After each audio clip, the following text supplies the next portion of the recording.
A word to the wise. We are an explicit podcast tackling content with adult themes as well as entering spoiler territory if you aren't caught up with us.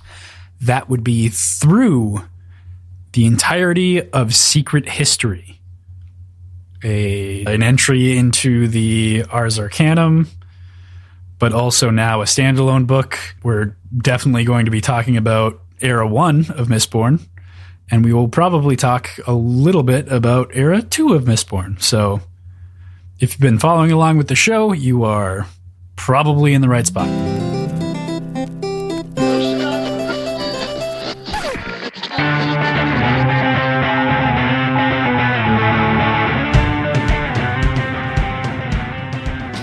Hey there, this is Cross.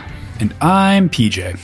And PJ doesn't know the word novella. And we are Words and Whiskey, a podcast for veteran and novice readers alike. We tackle fiction novels and love to talk about what we're drinking. You should think of us as your intoxicating weekly book club.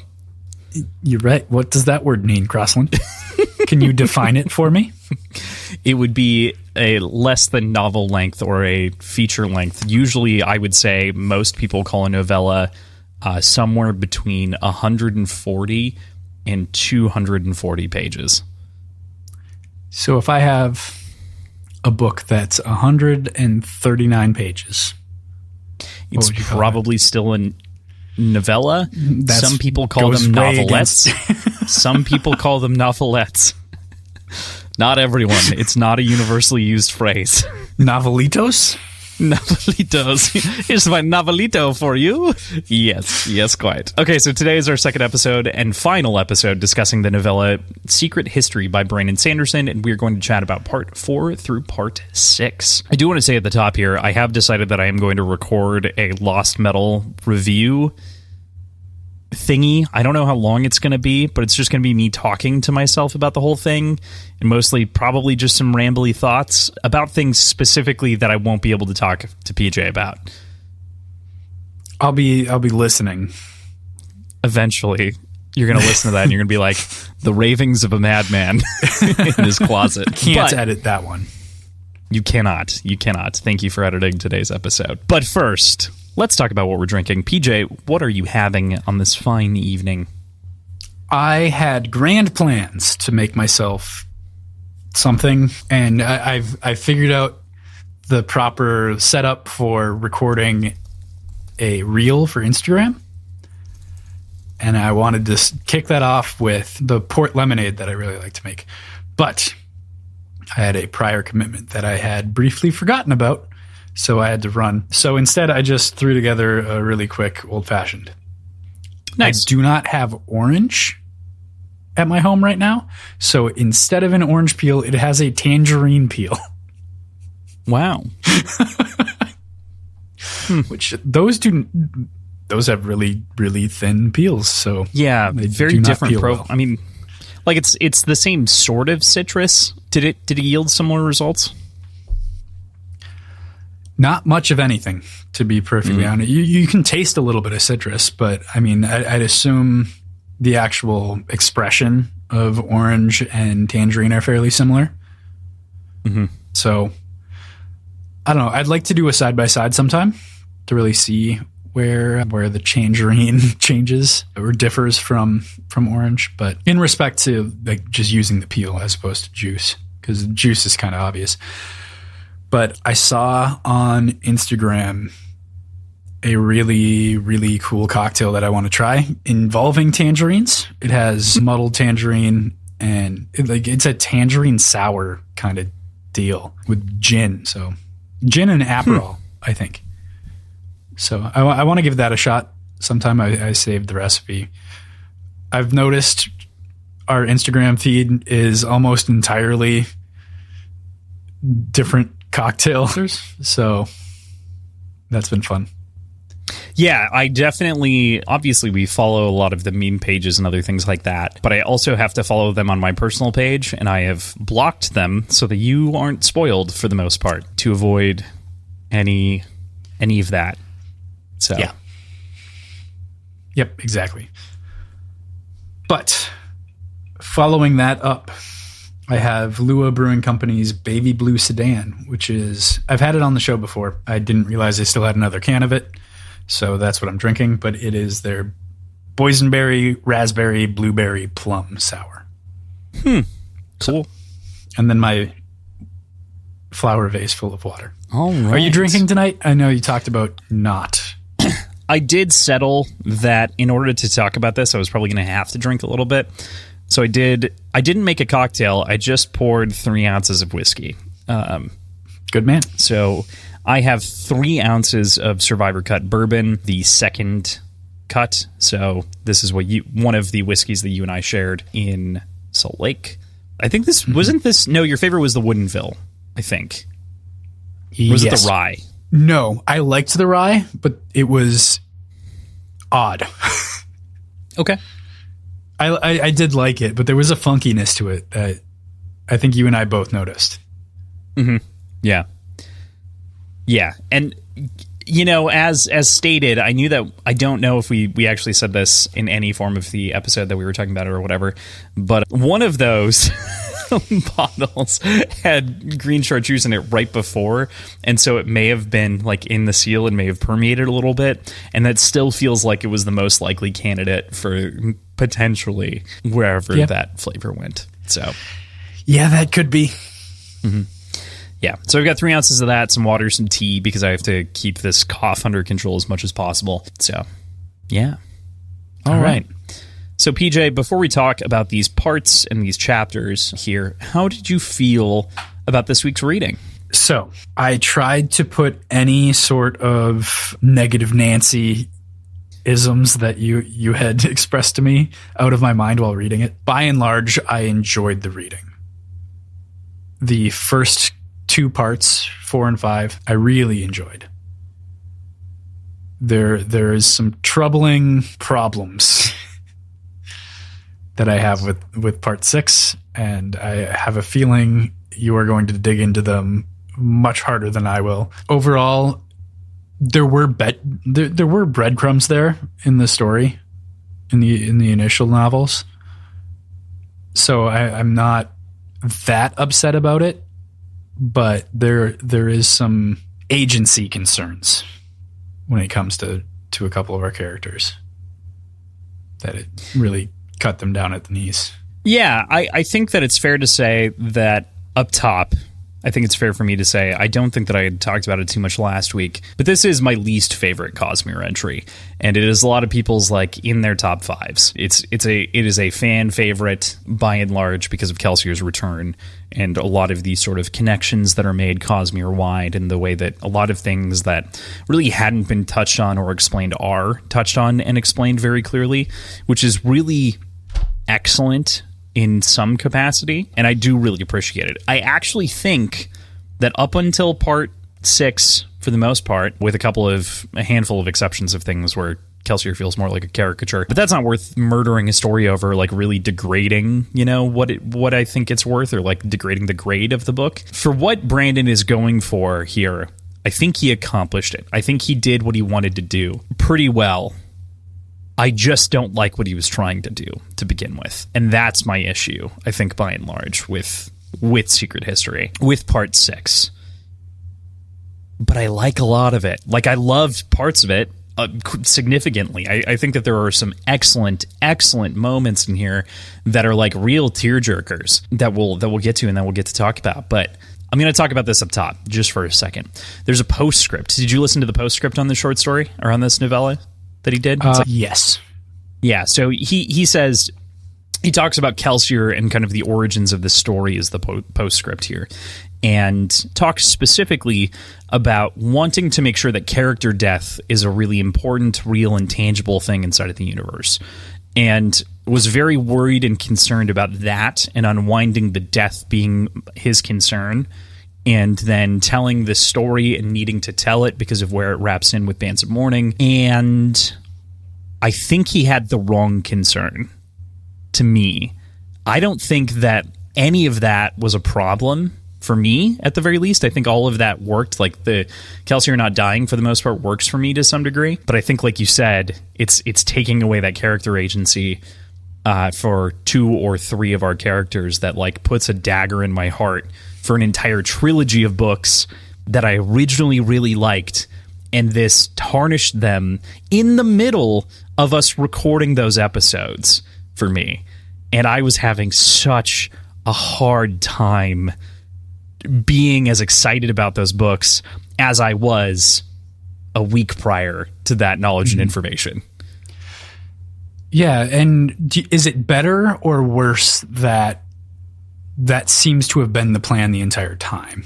Like he wrote those parts of that of those books with the understanding that that's what was going on in the background, as opposed to overwriting the driving forces. So this is often something that people cite with like as the danger of prequels, right? The danger of prequels is that you know the outcome already, right? And so that there's no stakes in writing a prequel. This is weird because it's like a midquel and it like really just fills in gaps, right? The problem is, for me, in the end, is that I think that it very specifically undermines things that otherwise felt like character moments, and moments where characters were picking up the legacy of Kelsier and running with it, potentially, or the legacy of Hope or of the survivor, and make it literal to the point of where, A, I don't think his sacrifice matters at all if he's just going to literally be there and, like, pushing on their spiritual entity to push them forward. Boo. And yeah, we'll talk about those things specifically when we get there. So I don't want to burn this bridge too brightly before we get there. But I think that's my issue, is that while the skeleton framework was there in the original trilogy for some of this, even if this were inserted in exactly where it should be and read exactly where it happened, I don't think it would work, because I think it would have the same problem of undermining the character's actions. And that's where I don't think it worked. That's why it doesn't work for me. Do you think it would have worked if it was less explicit about it? I think it did work when it was less explicit about it. Okay. Does that make sense? Like, I think it did work when it was less explicit. I mean, before I read this, it worked with Kelsier being in the background, you know? Okay, but reading this... Yeah. If instead of replaying some of the scenes from Kelsier's perspective, if it had just kind of narrated that Kelsier helped nudge Spook along. I still think that does some undermining of where where Spook comes to the conclusions, right? And like where, you know, I agree, but would that have been better for you than its current state? Yeah, but to what degree, I guess, is kind of the thing. And at that point, what's the point? Yeah. I think the only one of the moments in this that stands on its legs, kind of, for me, as foreshadowing and relevance, is the moment where Spook wakes up after the fire and remembers this conversation, basically, with Kelsier that we didn't hear, that we hear in Secret History. We kind of have bits of it, I guess, in Hero of Ages, but as opposed to it being hallucinations as it appears in Hero of Ages, having it be an actual thing works. That's about it, though. And he like says like he was told by Kelsier and is very mysterious to say it, and like that works as like a solid landing point out of all of them for me. But I think that's the only one. How do you? We'll get into it more and more. So yeah. I won't burn the content. Yeah, I think that there's a larger conversation to be had here, probably when we're done with it to some degree, like where this ends up. But I had a tough time, man. This made me want to bail on Era 2 in the middle of Era 1. I felt very discouraged reading this story, because it feels like it undermines the thing that I care about the most in these stories, and the thing that we try to bring to the foreground is really that focus on character. And this story subverts characters for a character that was dead. And I have no problem with him coming back to life. I think that actually that part plays very well, and I think it's exciting going into the future. But I think burning what feels to me like burning a trilogy of books for the sake of one character that's important in the future, that kind of wasn't that big of a deal anyway. just rubbed me in the worst ways. Mm-hmm. Yeah, that's understandable. Yeah. As far as the not prologue, but before the prologue, the intro to the book, it is stated that there is major Era 1 spoilers and then minor Bands of Mourning spoilers specifically. Mm-hmm. I'm racking my brain trying to think of what that spoiler would be.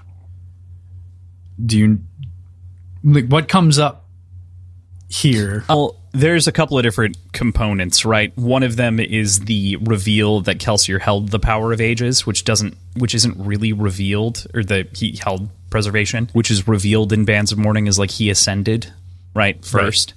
Right. Okay.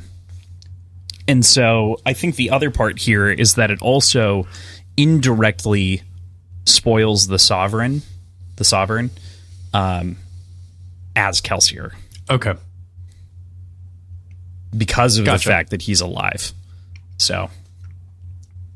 Gotcha. All right. Well, let's get into the chapters. We talked quite a bit about kind of feelings here. And I think that for anyone listening at home to any of our episodes, Well of Ascension onwards, probably heard me with a lot of disdain address Kelsier in different moments. And now you know why. And this idea of undermining some of these character arcs, because I was very, very pissed off about it, especially when we were recording Hero of Ages. And again, I think that's also why it slipped in my mind, in my mark, is because of this goddamn story. So, all right, we're going to talk about it now. Okay, part 4, Journey, chapter 1. We get this really cool bit, and I love parts 4 and 5 of this story, and 3 and 2 and 1 are all pretty good too. So I'm going to have a good time up until we have to talk about a couple of different moments in 6. So Kelsier runs west towards the ocean, following a canal from Luthadel, and he has this sort of realization that, of course, that he can't beat Ruin, but that he can maybe try to help Vin beat Ruin, and so is trying to work his way around the problem in a big way.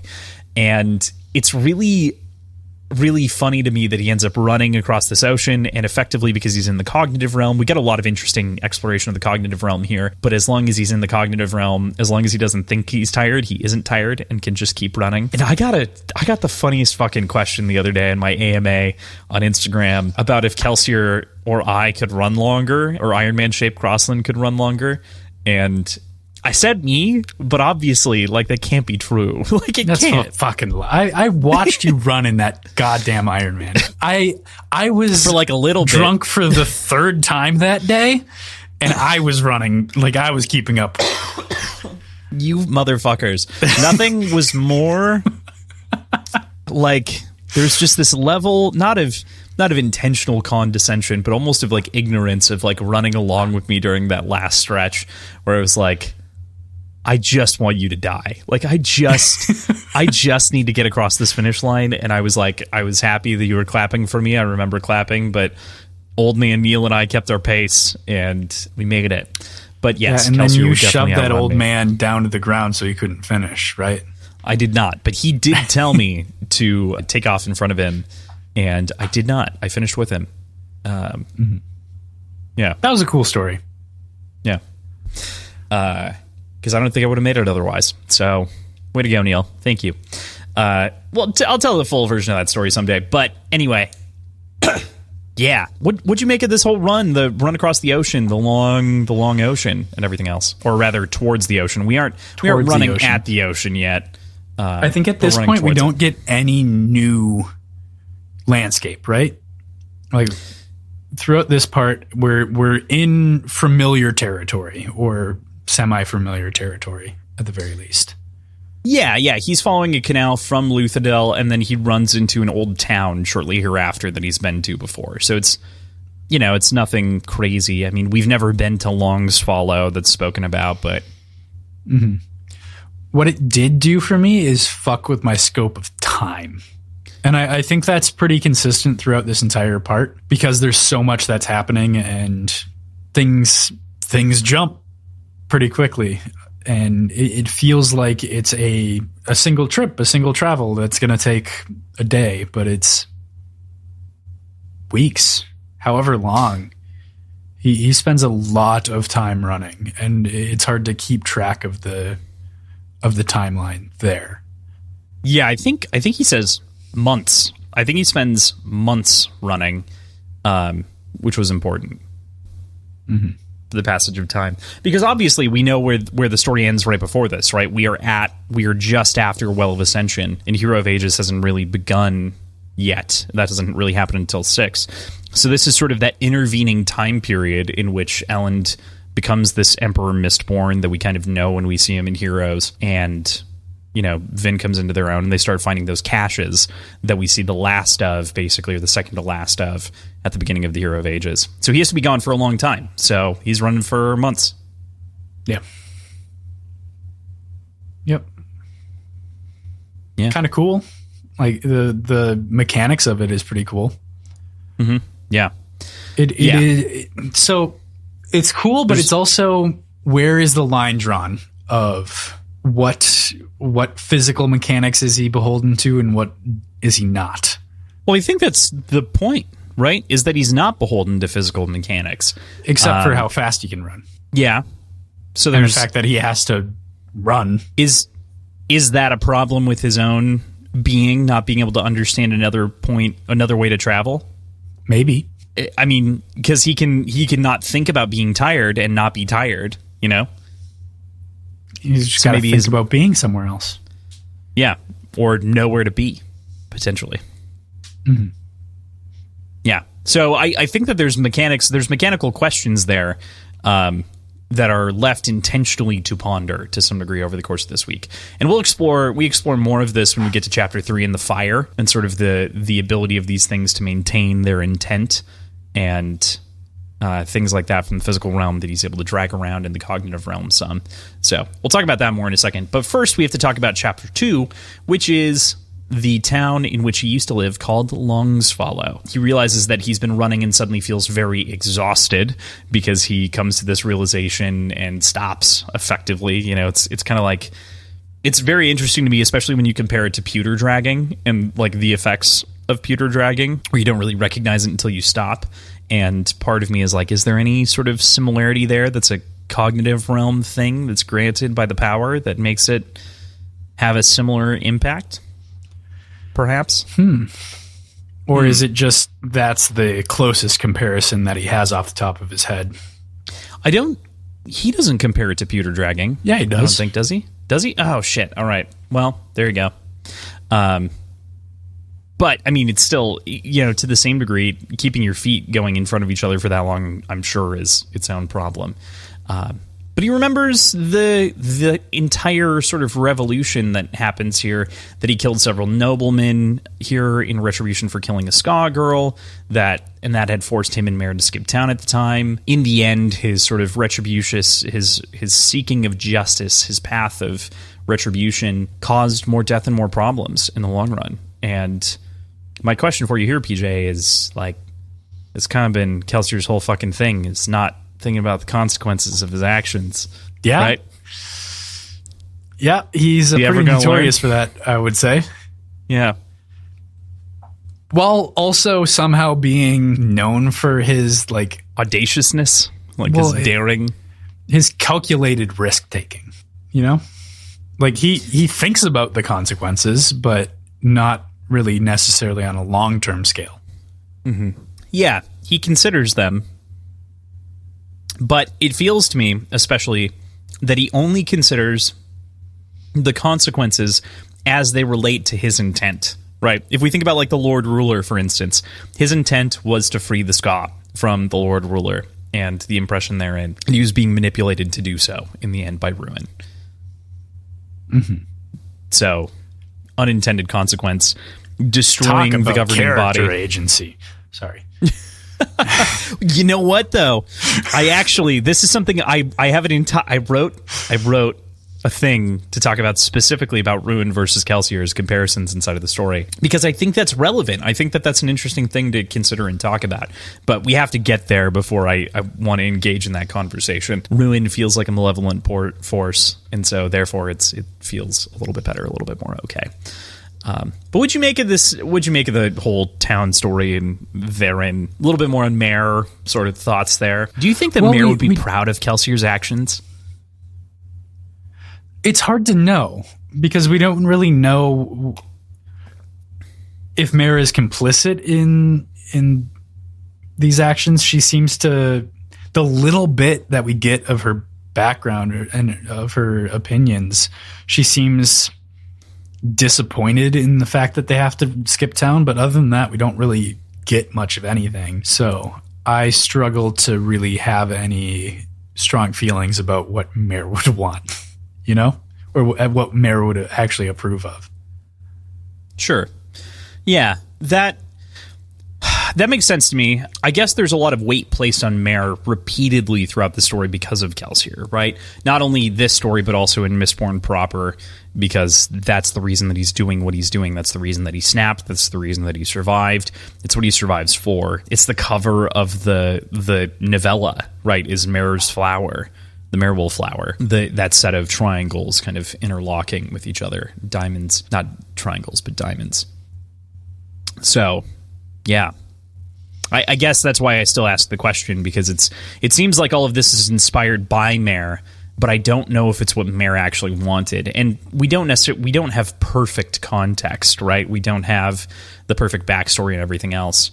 But from what we know of Mare and like her appreciation of art and the idea of like her wanting to reclaim the world and turn it back to something that's green and being really a dreamer of sorts, I can't help but feel like if Mare is more of preservation, I can't help but feel like Mare is more of preservation and Kelsier is more of ruin in that way. Okay. I can get behind that. That said, she also seems like somebody who would strive for the ideal, and that sometimes necessarily means throwing things into turmoil to achieve that ideal.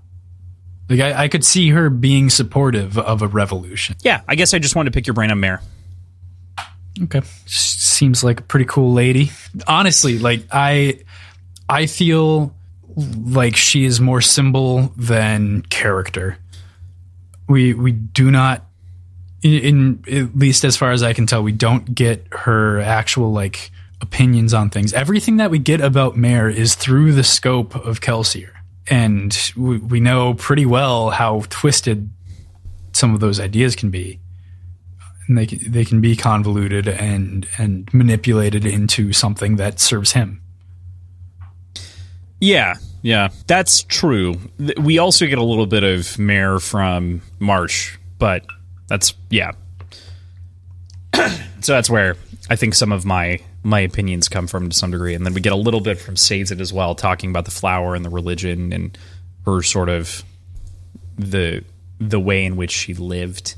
In its own way, it's very similar. I do agree with you on the more symbol than character to some degree, to a similar degree to Himanthus Blossoms and She Who We Won't Name. Yeah. So, yeah. Both of them have 2 vowels.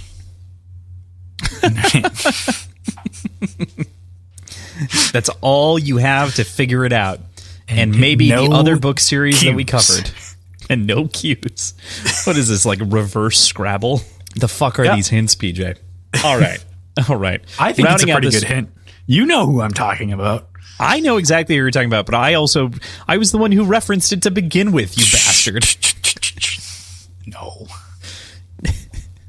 Okay, but we kind of end this chapter with Kelsier pleading for preservation for more information on where Mare is, and I believe preservation here says that she slipped into the beyond, but the man in the room, there's this strange kind of crazy man in the room that Kelsier is able to communicate with, and it begins to paint this picture of the ability to talk with people of whom are maybe just a little bit broken from the cognitive realm.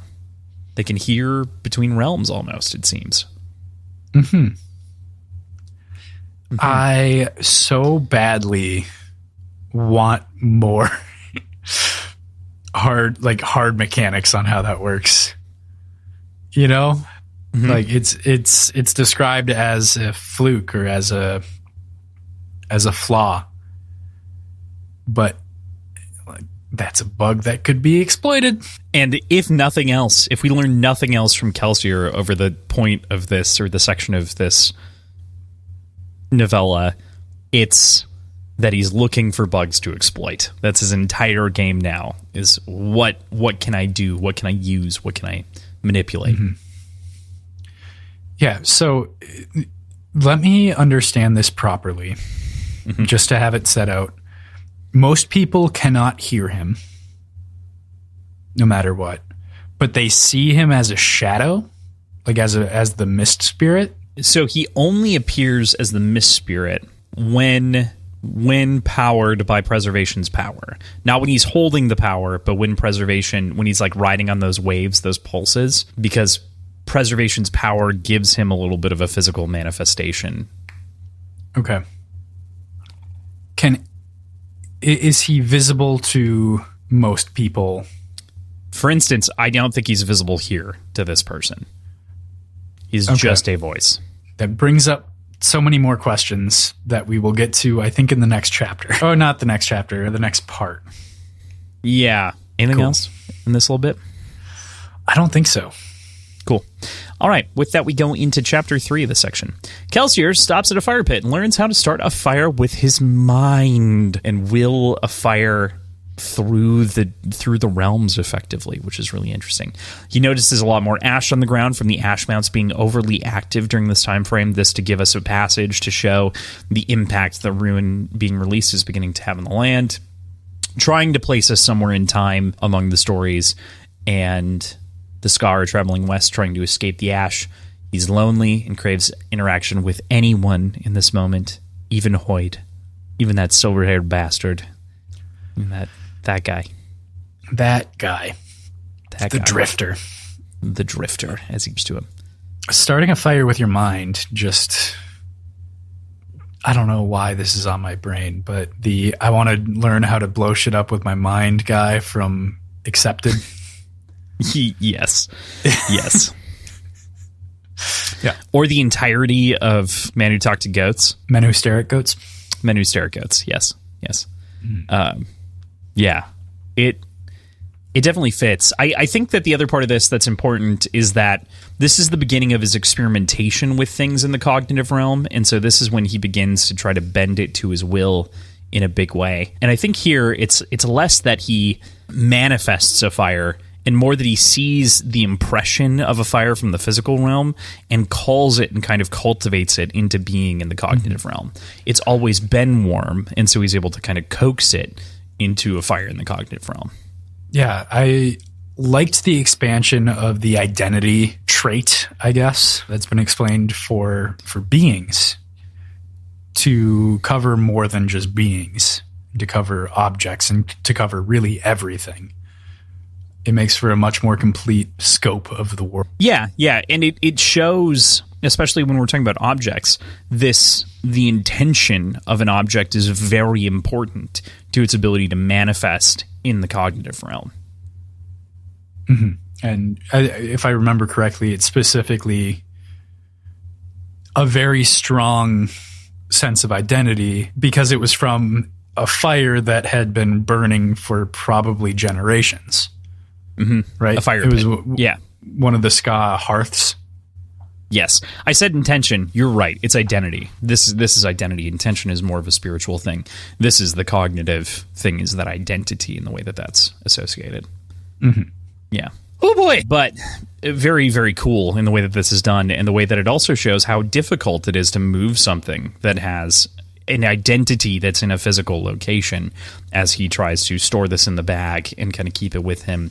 And we see these things that he grabs eventually as he heads across the ocean fade, which becomes really interesting later. Right. As they get further and further away. So he continues west, and that's kind of the end of this chapter. It's a pretty brief one. Did you have any other thoughts?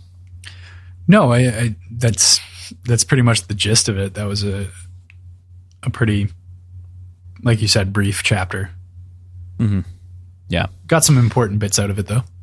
Right. Yeah, I think there are a number of important components here. Okay, so we get even more here on Chapter 4, with Kelsier finally reaching the ocean after weeks of traveling. He's collected several things along the way that we've been talking about, these different cognitive versions of items to keep them and store them in these little balls of mist that he puts in his bag. He's got a cloak that is kind of like a mist cloak in the way that it's tattered on the bottom that he's wearing at this point, that gives him that sort of, it's a reminder of that same kind of identity that he had before, and so it feels similar in its own right, despite not being identical. And calls out to preservation, but there's no response. What do you make of the objects and everything there? We kind of talked a little bit about this, but the way that these move with him and sort of the changes here and the identity therein.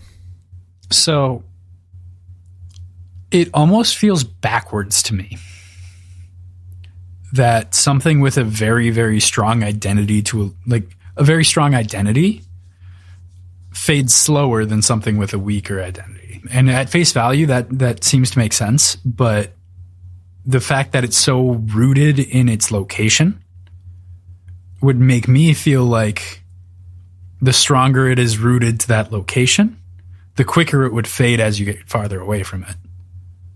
You know? Does that track? Isn't that exactly what it does?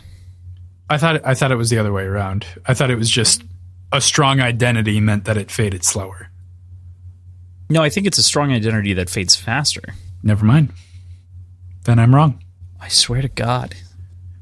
Man. Oh, man. Now I gotta find it. You might be completely right. Cuckoo, kachoo. Cuckoo, kachoo. Might be isn't good enough for me, PJ. Damn it. I know. Also, can we talk about the line that he has about a man drowning in acid versus drowning in beer? I flinched at it a little bit. Like, yes, either way the man is drowning, and I guess the substance doesn't really make a difference, and it's a very slight difference, and I think that's what he's trying to get at, but it just felt like not my favorite comparison. Yeah, I remember that comparison. I don't remember the exact context. All in all, the Ska were better off out here than they were in the inner dominances. It was like saying that a man drowning in beer was better off than one drowning in acid. Oh. It's fine. I think that makes sense. No, I'm not saying that it doesn't make sense. I'm just saying I don't love it as a comparison. I think it makes sense. But it definitely... It makes sense for Kelsier to say in a big way, because it again harkens back to that idea that he's talking about the freedom here, and only absolute freedom will do. There's no shades of change for Kelsier. Yeah. I think I kind of like it. Okay. I think there could have been probably a better explanation or a better comparison to draw, but saying that marginally better but still lethal, what's the effective difference? Yeah. I did also want to bring up, Chapter 4 starts off with an incredibly strong line. Kelsier, the survivor of death, finally crested one last hill and beheld an incredible sight spread before him. Land. But the survivor of death, with a capital D on death. Yeah. Really kind of puts it into perspective. Is the T in the also capitalized? No. So it's not a full... I mean, you wouldn't always capitalize that. You'd only capitalize it at the beginning of, like, the... I don't know. Titles are weird. So,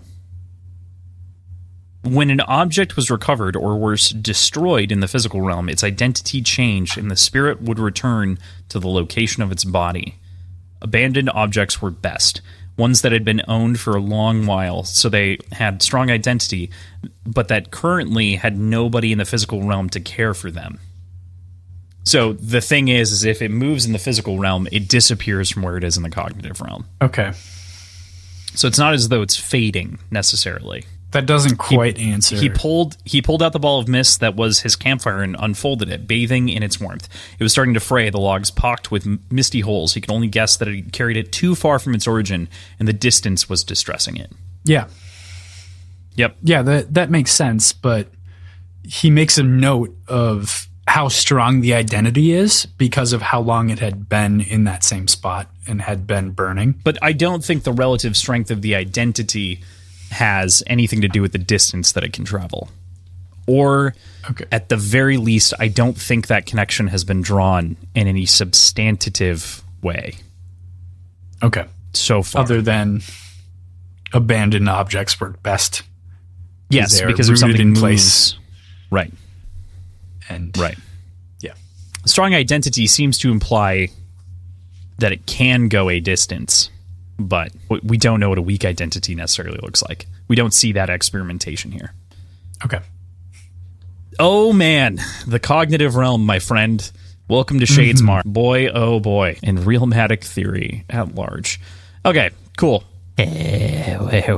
Cool. So when he calls out to preservation, instead, Ruin shows up. AT shows up, the red embodiment. And it's very interesting, I think, the way that he's described, almost as like... Ruin is described as this bundle of snakes in the sky, which I think is a particularly wonderful image for the god, this sort of terrifying force. But AT here is the redhead that we saw fall out and has like... I think it's described as like needles that are like approaching the skin or seem to almost be not poking out, but like almost extruding or going up until. Yeah, very, very interesting. What'd you make of the conversation that they have about doom, about change, about Ruin loving having created life with preservation, and kind of this different spin on the same speech that he gives Vin? I think I want to actually start beforehand with the depiction of the serpentile sort of cluster in the sky. Is that not exactly how the deepness was depicted in the stained glass? Ooh, question. Do you have a rationale for why you want to? Well, because we had posited that it was entirely a fable, a story made to show the prowess of the Lord Ruler. But if that's the actual visage of Ruin incarnate, it makes for a really cool callback to the Final Empire. Yeah, I don't believe that to be the case. Was it just black mist? For some reason, serpents stick out in my mind as the depiction from that stained glass thing. Yeah, I'm not seeing anything of serpents, but I remember tendrils. Like it was described with like tendrils reaching out. So it does feel very ominously similar, I would say. It also feels very Old Testament-y to me. Okay. As well. Yeah. Like the Old Testament angels kind of style. But yeah. I do really appreciate that diatribe. No, I think it's A-okay. I think that is meant to be kind of one of the things, right? Is that there is sort of this. So in depictions that people have drawn of it, it's less like a ball of snakes and more like there just are snakes sort of surrounding a person. So it's like a bunch of snakes going around someone, more or less. If that makes sense. Yeah. In particular, the deepness is the way that the mists were described and were manipulated by Ruin over mythology and history. So there's a chance that he may have imprinted himself in there just for funsies, but I don't think that's what Brandon's going for. Okay. Yeah. Cool. Sorry to derail a little bit. What was the initial question? So the core of the question is, what'd you make of the monologue that AT shares with Kelsier that's sort of a different spin on the same thing that he tells Vin, and sort of the different monologue that Kelsier gets here? Well, Kelsier, I know he's described as really, really good at reading people. Like that's one of his core traits. So he basically calls Ruin's bluff through all of this. But it's described so unsatisfactorily, I feel like. It's described almost petulantly. Like, you say I can't do this, so I'm going to do it. So, like, you say it's not possible, so I know it is possible. For, like, there's no real backup to Kelsier's sort of response to this conversation with Ruin, which I felt odd about. Because we're in his head. We know what he's thinking, or we could. Or I guess we're not. This is entirely third person, isn't it? Yeah. No, what's the We're third person limited, so yeah, it's predominantly Kelsier's perspective and head, so it would be a little cheap to like leave it out. I do agree with you on the petulance. I think this gets back to something that we talked about last week, which is the sort of overall depiction of Kelsier feels like a caricature of the previous man a little bit at times, and that makes for something very different. It also, we talk a lot about the cognitive realm, and we've made points about kind of the caricature. Do you think that there's any influence about what people think about Kelsier on Kelsier himself as only a cognitive image? Maybe. Yeah, I could see that being a justification. Could he be a caricature and because people think identity of him is as a imprinted on you caricature? by what other people see? Well, yeah, identity is either linked to your physical self, of which no longer is connected with him. It's been severed, and it is just kind of what people see now. So, right. So, yeah, that fixes, to a certain extent, the change in personality. I'll say it band-aids. I don't know if it fixes. I feel comfortable saying it band-aids it. It's justifies to a certain degree. Yeah, right. Band-aids. I think that those interlocked pretty directly is like it's a justification. And often justifications can be A-okay, but sometimes it's like, okay, do I love that? Okay, it's fine. It's a Band-Aid. Right. I don't need it, but it's better that I have it, I guess. So yeah, I guess I can definitely understand that as far as reading goes. I'm thinking kind of more general. Obviously, I agree with the petulant child. I agree with kind of the caricature that we were talking about before. I just kind of wanted your take on how differently this is written versus how the speech is approached with Vin in The Hero of Ages. This monologue is better to me by a stretch. It is, but we also have so much more information, So right. Brandon can write it knowing that the readers have that information, and it can be a little bit more clear and a little bit more true, I guess.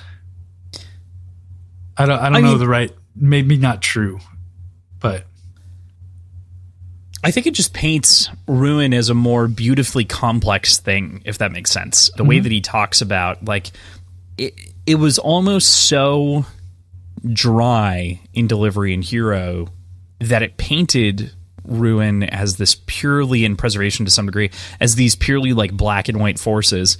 And I think one of the best parts of Secret History is that it really colors in those lines significantly. And I think especially with Ruin, it does show that like he cares about the land and the people as far as like their improvements and change and entropy and all the things that he said before, but he loves what he created because he knows that eventually he gets to destroy it. And there's just something more tangible about it this time around.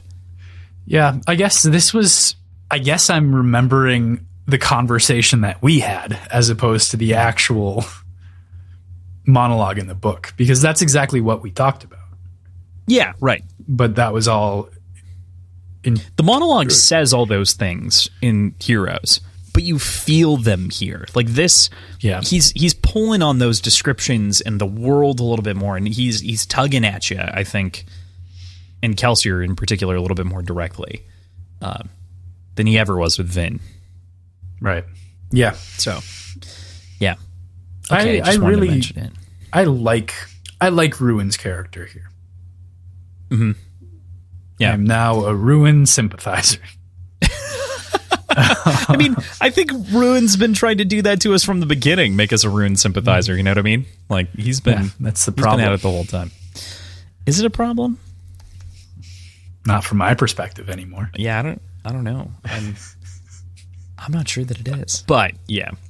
Okay, cool. So, rounding out this part on the whole, rounding out part 4, Ruin ends the conversation by telling him that they're very near the end and that he can't do any good out there, which leads Kelsier to conclude that the opposite must be true because everything has an opposite in this world, push and pull, and he goes back to some of those old sayings that he's previously repeated on end and on end. Kelsier continues on over the ocean, begins to walk across it, and Ruin taunts him from the other side, trying to break his will. I think what's really interesting about this component, though, is that like he seemingly can't follow either. He's kind of locked. What'd you think about that? I don't know, man. There's a very clear change in rules across this ocean for some reason. There's new people that would explain why Harmony doesn't change the Irie to match the change in atmosphere of the planet. Could there be a different reason that he doesn't change the Irie? Maybe, but maybe he doesn't have influence. Okay, we're about to talk about this because we're at part 5. But PJ, what race of people are the Irie? I thought they were Irie. They're Elantrians. Yeah, I did make note of the magic system and the use of the word Domini. Or Domai. Domai. Hadn't considered that their race was the same. I figured they also have silvery from the skin. same Gods. Yeah, they also have silvery skin. Yep. So they're literally Elantrians. Ain't that something? Ain't that something? Okay, we'll talk about it more in a minute and how that impacts some of your thoughts. We even get some references to Aeon Dor here. We get some crazy shit. So Aeon Dor. The runes. Yeah, right, exactly. Oh, just I do want to answer the previous question now that I've reread and resubmerged myself in this again, because this was the only section that I didn't reread entirely. So the reason why is the city is actually in the cognitive realm, not in the physical realm. So he's not interacting between realms, he's interacting on the same realm. Gotcha. He manifests differently, so he is not physically manifested, he's still a spirit, a shadow, right, on this realm, which is why he can go through most things without a problem. But they would be able to see him because they're on the cognitive realm. Okay. Does that make sense? Yep. Okay. And he realizes they're on the cognitive realm? Like he makes it clear that he knows that? Yeah. It was made clear in part 3 that he was in the cognitive realm. Or that the city is in the cognitive realm. As a group. Yeah. Okay. Part 5, the Irie. I really enjoy this. It's kind of nice. Obviously, I mentioned the bit right before this that, these are Elantrians, which is a big deal that we'll be talking about a little bit later. But I love as well, when reading the physical book, that the rest of these have pretty much been allomantic symbols for the most part, or within kind of the realm of what feels familiar. And then you hit this chapter, and it's an Aeon, very clearly, completely different and foreign. Yeah, like 4 dots with a river running between it? Yeah. And like the line, the general line that's always there. But yeah, very cool. Very fun, very exciting. Yeah. Okay. Well, with that, BJ, let's talk about chapter 1. Kelsier travels across the ocean. There's no light at this point across the ocean, so he actually ends up tying his entire campfire to the top of his stick that he has. And it's very weird to him because he is lashing this together with vines on top, and it's a whole campfire on the top of the stick, and it isn't heavy, but it seems impractical, but it's not, which is very interesting. Yeah. Imagine doing that. Just imagine trying to do that. Yeah. Feels very video game like. It does have a sense of unreality that feels very video game like. I definitely agree with you there. On top of that, he also feels like a tugging on his soul, which is like an indication that it feels like he's leaving his world. Leaving something, or something's pulling him. Yeah. That something is pulling him back, which is fascinating. And it's almost as though it's at kind of like the edge of the existence, and it's like as far as he could go, as far as he could reach potentially. Which is very interesting, very cool. Yeah. So he he ends up finally disembarking from the ocean and ends up in this very strange jungle. And this is a very short chapter, all told. The trees, become jagged like stone structures on the edge of town here, or on the edge of this thing. And he sees a light ahead that are these cables that will have to. Did you have any thoughts on the way that he comes to the eyrie and to the edge of this vast ocean? Do you think this is actually an ocean? What do you? I'm more and more starting to think that maybe it's not an ocean, Crossland. Are you starting to think? What do you think it is? I mean, I think it's a bound of some sort.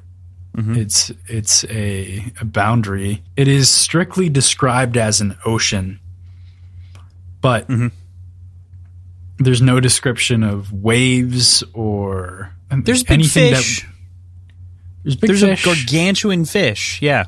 But nothing that would make it like a treacherous walk, which is weird. Well, because nothing in the cognitive realm is threatening for the most part. Mm-hmm. Yeah, I'd be curious to see how it's actually depicted in Branderson's brain. If it's like an earth ocean, or if it's just a vast body of liquid. The cognitive realm is perhaps Brandon's most clever invention to me, for a lot of different reasons that we're just beginning to explore. But I think one of them is this idea that the cognitive realm is what the people impress upon it, or what is impressed upon it by something's identity, or what it thinks of itself in the physical realm. And that just leads to some fascinating moments like this, where it's like, is this just the best that Kelsier can do to describe this sort of thing or sensation? Is it the best amalgamation of how people would describe something potentially like space? What exactly is this ocean? And why is it flat if it's space? Because he's running over the top of it, right? Mm-hmm. I don't know, man. How long do you think it would take to actually get there in as a human? I don't know. Kelsier runs really fast and really far, though, so. For a very long time. For a very long time. All right, cool. I mean, you could just abuse a bunch of horses. In Probably theory, get there pretty quick. You'd have to get them to the cognitive realm. I mean, to get to the ocean from Luthadel. Oh, yeah. Yeah. Oh, yeah, you could get to the ocean easily. But is this the ocean? Why aren't we at the Southern Scadrian? He's moving west, isn't he? Mm-hmm. Maybe it's one of those west-south fuck-ups. One of those classic blunders. One of those classic blunders. Especially classic for the way that the map is laid out in the Final Empire. Yeah, fuck. All right. I love this shit. This is, again, like I said, I love 4 and 5 very deeply. And this 5 to me is perhaps my favorite bit of Kelsier's story. It is just so Kelsier-esque, and it's kind of like what you want to see in a prequel. It's what you'd want in like an actual prequel for Kelsier, seeing a heist and seeing him kind of get to do his chicanery. And it just feels good to actually see that go down. Yeah, it does. So Kelsier creeps up to an enormous glowing fortress, which is really fascinating for a bunch of different reasons. There are these cables that seem to be tying in to the fortress itself and powering the spirits of these stones, and potentially the people within are also drawing the power from them, and it seems to be what's lashing them almost to this realm to keep them powered and in place. And powered being I'm using that as a very loose term, almost like a Fortnite-y, or not a Fortnite-y term, a Minecraft-y term, like redstone going to something to keep it powered. Yeah, but it's like a floating cable, though, isn't it? The size of a large tree trunk. In diameter. Yeah. Glowing it brighter than all get out. Well, there's that, and then there's also the different cables that are actually going on the walls, right? So there's a couple of different fracture things that from the main trunk. Yeah, that are like leading out like veins or vines. Plugging into the grid. Right. Some kind of crazy grid-like shit going on. I think this is the Eyrie. Or this is not the Eyrie, what's the term in Elantris of the thing that they're tapping into when doing magic? The door? The Aeon door? This is the door. This is the door? Dang. Don't know. Mm-hmm. Don't know. PJ, Okay. There's only one other Elantris story that we haven't read, or Cell story that we haven't read. I'll tell you what, the answer isn't there to what this is. So, I got nothing. We're in the same boat of, what? What exactly is this? I mean, a long and short answer is it seems to be some kind of thing that maintains identity over long distances, right? That is effectively what we're seeing here with these stones. And the identity is so strong that Kelsier is seeing plants through these stones. He's seeing those original physical locations of these things. And, was coming to this realization of the Dream of Mare being not about Scadrial being green necessarily with these plants and flowers, but of a different planet and different planets in general. And so the dream almost warps further in his mind in a different direction. Mm-hmm. Yeah, and what's more immediately important, maybe not more important, but more directly important to the story that's being told here, the fact that it's such a strong presence that he's not able to phase through it like he is with anything else.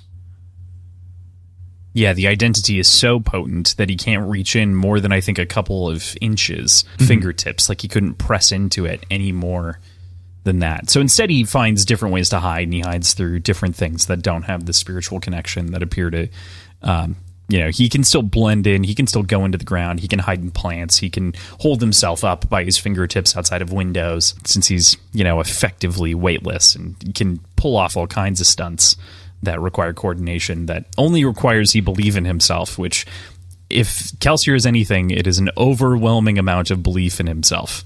Yeah. That is quite accurate. Mm-hmm. He's pretty arrogant. Just a smidge. I think there's a line that's something like, when he's got his lips in the ground, something about like he wasn't so arrogant to let his pride get in the way or something like that. And I just went, okay. Yes, he is. You son of a bitch. You can't say that. You can't just keep getting away with this. Lying to us bold-faced. Be consistent. Yeah, man. But it's very interesting because this glowing energy of the castle is definitely merging with Kelsier's soul and gives him the ability to interpret this language. And so we begin to pick up pieces of the conversation, things that we would recognize, and names that are very reminiscent of Cell, of Elantris, and of that planet in this foreign tongue. We've got a guard named Mayode, for instance, and if I've ever heard an Elantrian name, Mayode is an Elantrian name. Mayo D. It is. Man named Dan who really likes mayonnaise. I like your joke better, but I cannot help but think Maudi. Because I don't know. I don't remember how it was spelled. So Mao D. So Mao, but without the Mao without the Zay. Mao Zedong without the Zay. And the Ong. Mao Zedong. But yeah, I just really appreciate all of these different references here. I will say, my very first read, I remember reading this and finishing this entire part and being so confused by everything that occurred, and like not feeling like I caught everything well enough that I restarted it. And it was on the second listen that I picked up that they were Elantrians for a couple of different indications. Obviously, like you had mentioned, I think it's inside of the episode, but the Domai that happens much later is kind of the deadest giveaway, I think, if the names weren't enough and the silvery skin and the descriptions therein of these people to make them Elantrians, these ancient people, didn't get you there. I think that for sure does.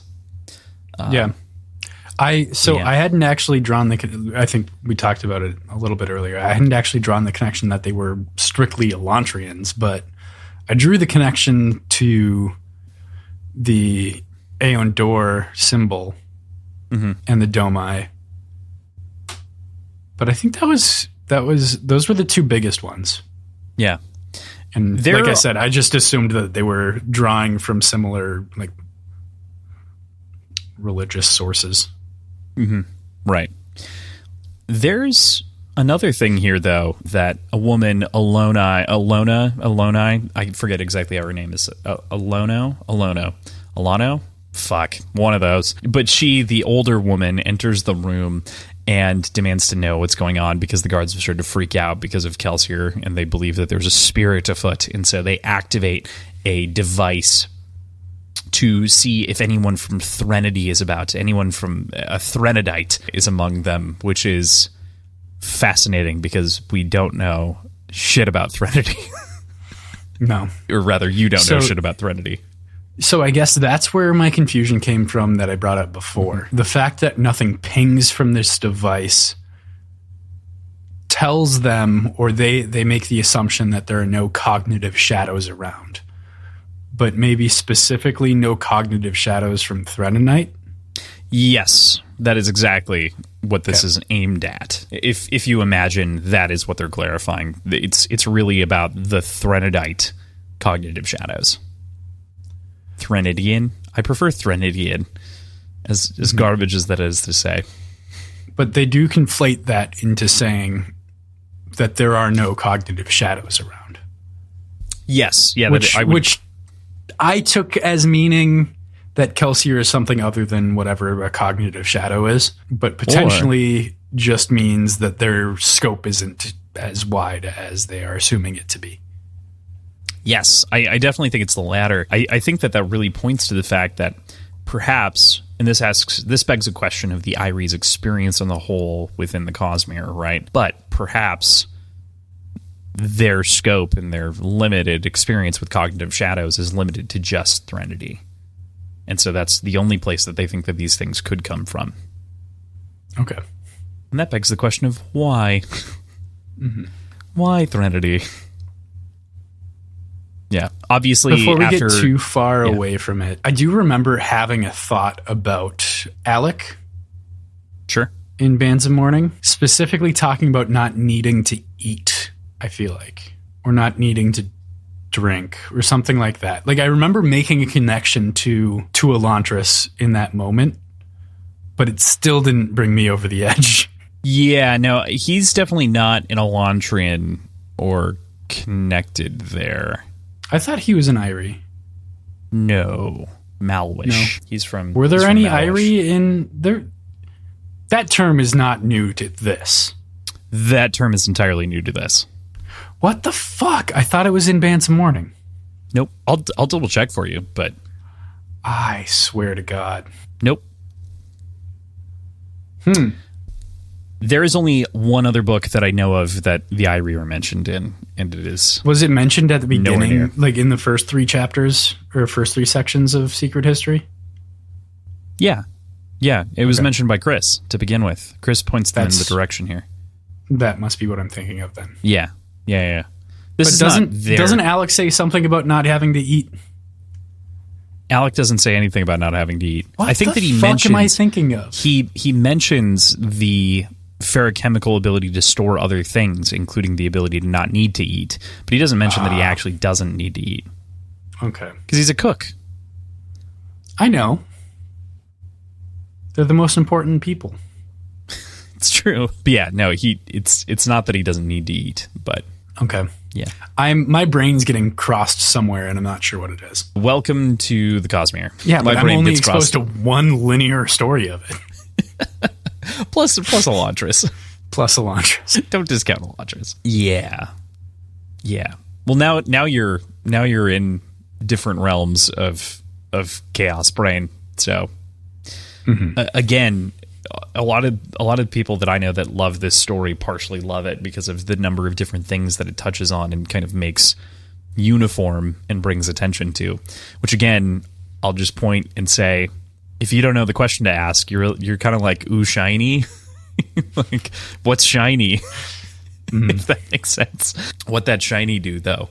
So, Cool. Kelsier follows her, of course, and they listen about the discussion of Fuzz and the potential elimination of the preservation shard and their ability to take it with this funky orb. They decide to move up their timetable because of this intruder, and so they're going to be taking off sooner. Kelsier rummages around and finds a book describing a device that can enable someone to ascend as preservation dies. This, of course, is that orb that we see. There's also a couple of other things inside of that book that I'll talk about, but before we talk about that, what do you make here? I mean, I'm all for some magical orbs that I get to ponder. Ponder the orb. Yes. Definitely ponder that orb. So, it seems so very impractical to have a potion in an orb. So maybe there's another use for it? Somehow? Maybe it's not necessarily intended to be just consumed. Perhaps. Like some sort of conduit for interaction with preservation. Yeah, or an ability to contain temporarily to, do all kinds of other things. There's a great question that's posed here as to what extent. We just know that it's technology, and Kelsier does what Kelsier does best when he eventually gets a hold of that orb and just breaks it. With style. Oh, wait, no, that's the wrong guy. With style, yeah. I guess Kelsier's better at destroying, so maybe we should put it that way. But, cool. All right, words that I wanted to mention. Andalnasium, connection, realmatic theory. Get our first mention so far of realmatic theory. Actually, I don't think it's the first mention. I think technically... Steris brings it up in bands. Steris or Marasi? I'm pretty sure it's Steris talking about the different realms and the spirit realm and I'm pretty sure it's her within that first section that we read. Okay. Yeah. And or maybe it was Vendel.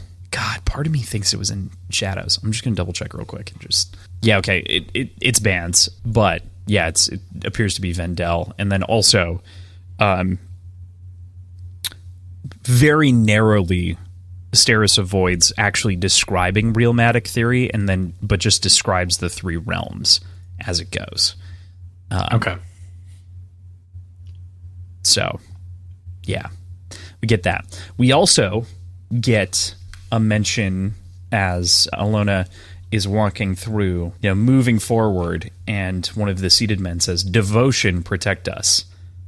We move forward, and Alona says, "You won't need devotion, El Rayo." And if there's anything we know about big capital letter words... That definitely pinged my brain a little bit. Did it ping your brain a little bit? Oh, yeah. Oh, yeah. But all these gods are so tricksy in their naming conventions. So I tricksy. don't know what to make of that. Well, I mean, so all told, I think, if I remember correctly, it's mentioned at the very end of Elantris in the Hoid section. I think he says devotion and dominion, but we know devotion to be a very key aspect of at least one system on Sel, which is the Hraithin's religious zealotry sect, and what are they called? Bloodmakers that are worshiping basically a deity, and so devotion gives them power physically, which is fascinating to finally be able to connect and talk about, because Jesus fucking Christ, have I waited a long time to bring up the fact that Elantris has gods. And or dead clearly gods. Domai is a shorthand of dominion. Mm-hmm. Yeah. Right. Yeah. Mm-hmm. And that feeds into, obviously, the Elantrian system of power, the Aeon Door, being channeled through relation to the world or the place that you're in relation to the power center, which is why they're based, why the Elantrians are based in Elantris, because their dominion is specifically important, and the shape that they draw to declare their dominion so they can access and draw upon the power is specifically important. Yeah. The Mad Bastard did a really good job in that book. Yeah. We just, like, that's the thing with Elantris. It's almost like you don't realize how good it is until you're far away from it, and you're like, oh, that book was way more subtle about a lot of these things without kind of putting it front and center in a big way. I've said it before, and I still feel like it's true. It doesn't feel like it was written before almost any of the Mistborn books. Mm-hmm. It feels so much more nuanced. Mm-hmm. But, I mean,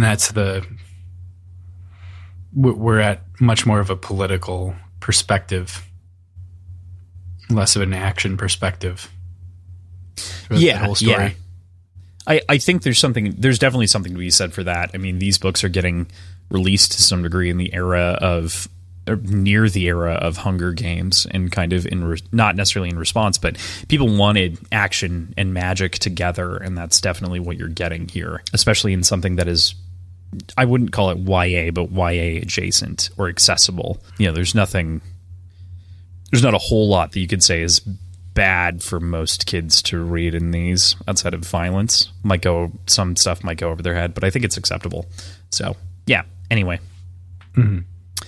Cool. All right. Let's round out this part with the final chapter, Chapter 3. Kelsier decides that stealing the orb from the vault would be too risky and difficult, so merely waits until they come out with it, which I think is far more clever, and I really appreciate this, like, it's a very different take, and I love how he breaks this down. He's like, the first way to rob someone is by knife, the second way is by the silver tongue, and the third is far more fun, effectively, and like that's this being a specter and kind of scaring them out of it, which is just fantastic. Well, what he says is that the most fun is tricking someone to the point where they don't realize they've been robbed at all. Right. And this feels very much like Knife Point at the end. It's kind of all three by the very end, right? Yeah. Because he is using the words to rob them ultimately. Like, he's not talking them out of something necessarily, but he is kind of, in a conniving way, manipulating their senses against them. But but to actually, he has to get them into a position where he's able to just threaten them without risking himself. Yeah. He is just threatening in the end, but he's threatening as Ruin still, so it's still a trick. Like, it's still a... Yeah, but it's not the foreshadowed sleight of hand that he's talking about in this section. But they don't know that it's him, so I think it is still sleight of handy. Yeah. If that makes sense. Like, I see what you're saying and what you're coming from. Very specifically, he says the best ones are the ones where, like, they don't realize for weeks that they've even lost something. Yeah. Oh, yeah. And this is definitely not that. I mean, he's wearing them down. So it doesn't have that. But every night, he's stalking them. They stop to drink, and he, pulls himself into the ground and is that pair of lips that's speaking up at them. He's whispering in Alona's ear. He's variously talking and offering bargains to all of the different guards to freak them out. And they're basically running themselves ragged, unable to sleep, which is very funny. And they're convinced that preservation is still alive in these moments and is preventing Ruin from actually directly harming or intervening, which is why he hasn't yet. And so they continue to press on because the risk of getting a shard is worth it compared to the potential loss here. What'd you make of that portion of the con? Well, there is, I feel like, a set of fairly specific and explicit reasons why they believe Ruin wouldn't be able to interact with them or see what they're doing. Do you remember what those are off the top of your head? Well, they believe that he's bounded by preservation, so he's unable to interact. So it is because preservation is so alive that they believe that he isn't going to be able to come for them. But they don't believe that it's impossible for him to be there. Correct. Just to act. But it is impossible for him to be there, seemingly. Right. Yes. Okay. To say that, like, wards were supposed to prevent it from sensing them, Yeah. That could be the ocean. I don't know. I think it's worth noting because I don't know how we had a conversation earlier in this episode that I think we were planning on cutting, but this is where that comes up. The fact that he's able to interact with these people. Yeah, again, that's because they're on the cognitive realm. Though. Right. Yeah. I just wanted to make sure that was... So this section ends, of course, like you had mentioned, with basically the ruined puppet with the flaming cloak floating in the sky, freaking him out, tricking him. Alona gets separated in the chaos as the horses run in a bunch of different directions, and Kelsier manages to fake the death wearing a robe from the fortress and melting into the ground, causing the main group to head home. He knocks out the one guard who's with Alona and whispers from the shadow to leave the orb, and she's terrified and complies with the shadow's wishes and walks back to he makes the old lady walk back to the castle because Kelsier don't suffer no fools. Well, also, I appreciated the reasoning that he gave, making it almost feel, for a moment, I felt like he was just being cruel. And it addresses that in that he doesn't want her meeting up with the others too quickly to make them realize that he's been had, or that they've been had. Right. I definitely agree with you. I don't think that it was cruel or anything like that. I was just saying it as like a more of a Kelsier kind of has no problem with it, but there is a purpose to it. There's a reason that he's making her walk ultimately. Yeah. What'd you think? I mean, how do you feel about part 5 and this sort of chapter, the way this goes, the questions it poses? Part 5 is my favorite of all of the parts in this book so far. It's fun. It's thought-provoking.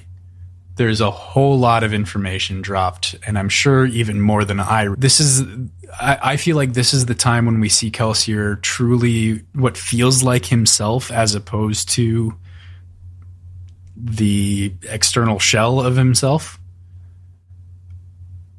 And maybe that's because he's not sort of monologuing to himself, but he's acting on things. So maybe that's not as profound of a thought as I'm making it out to be.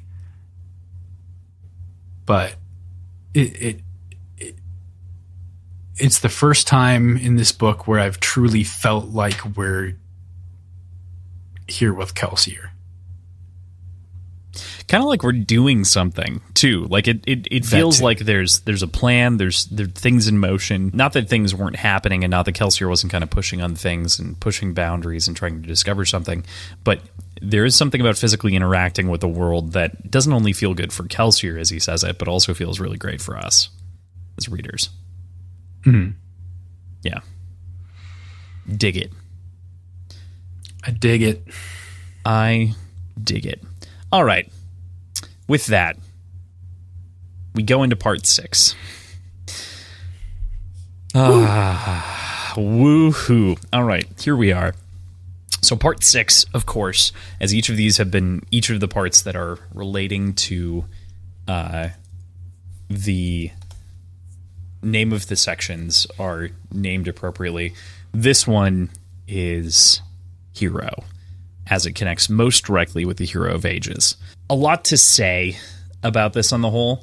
I don't know.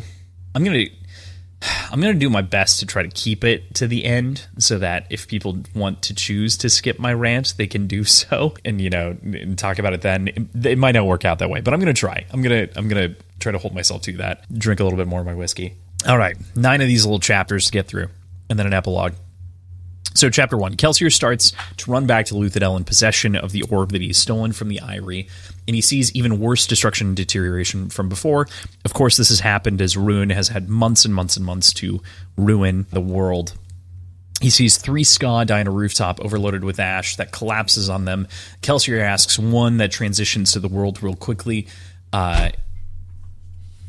through his realm if this is over, and she says the end is near, kind of setting us up for the stakes of this final part of the story here for Kelsier. What do you think of our establishing shot? I truly really liked that look into the ska house and seeing the lights get snuffed out and frantically trying to interact with the souls that came from it. I thought that was a great way to showcase the active destruction of the world around. Yeah, I feel like one of the things that's almost missing in Hero that this, again, bolsters a little bit is that sense of, like, worldly danger.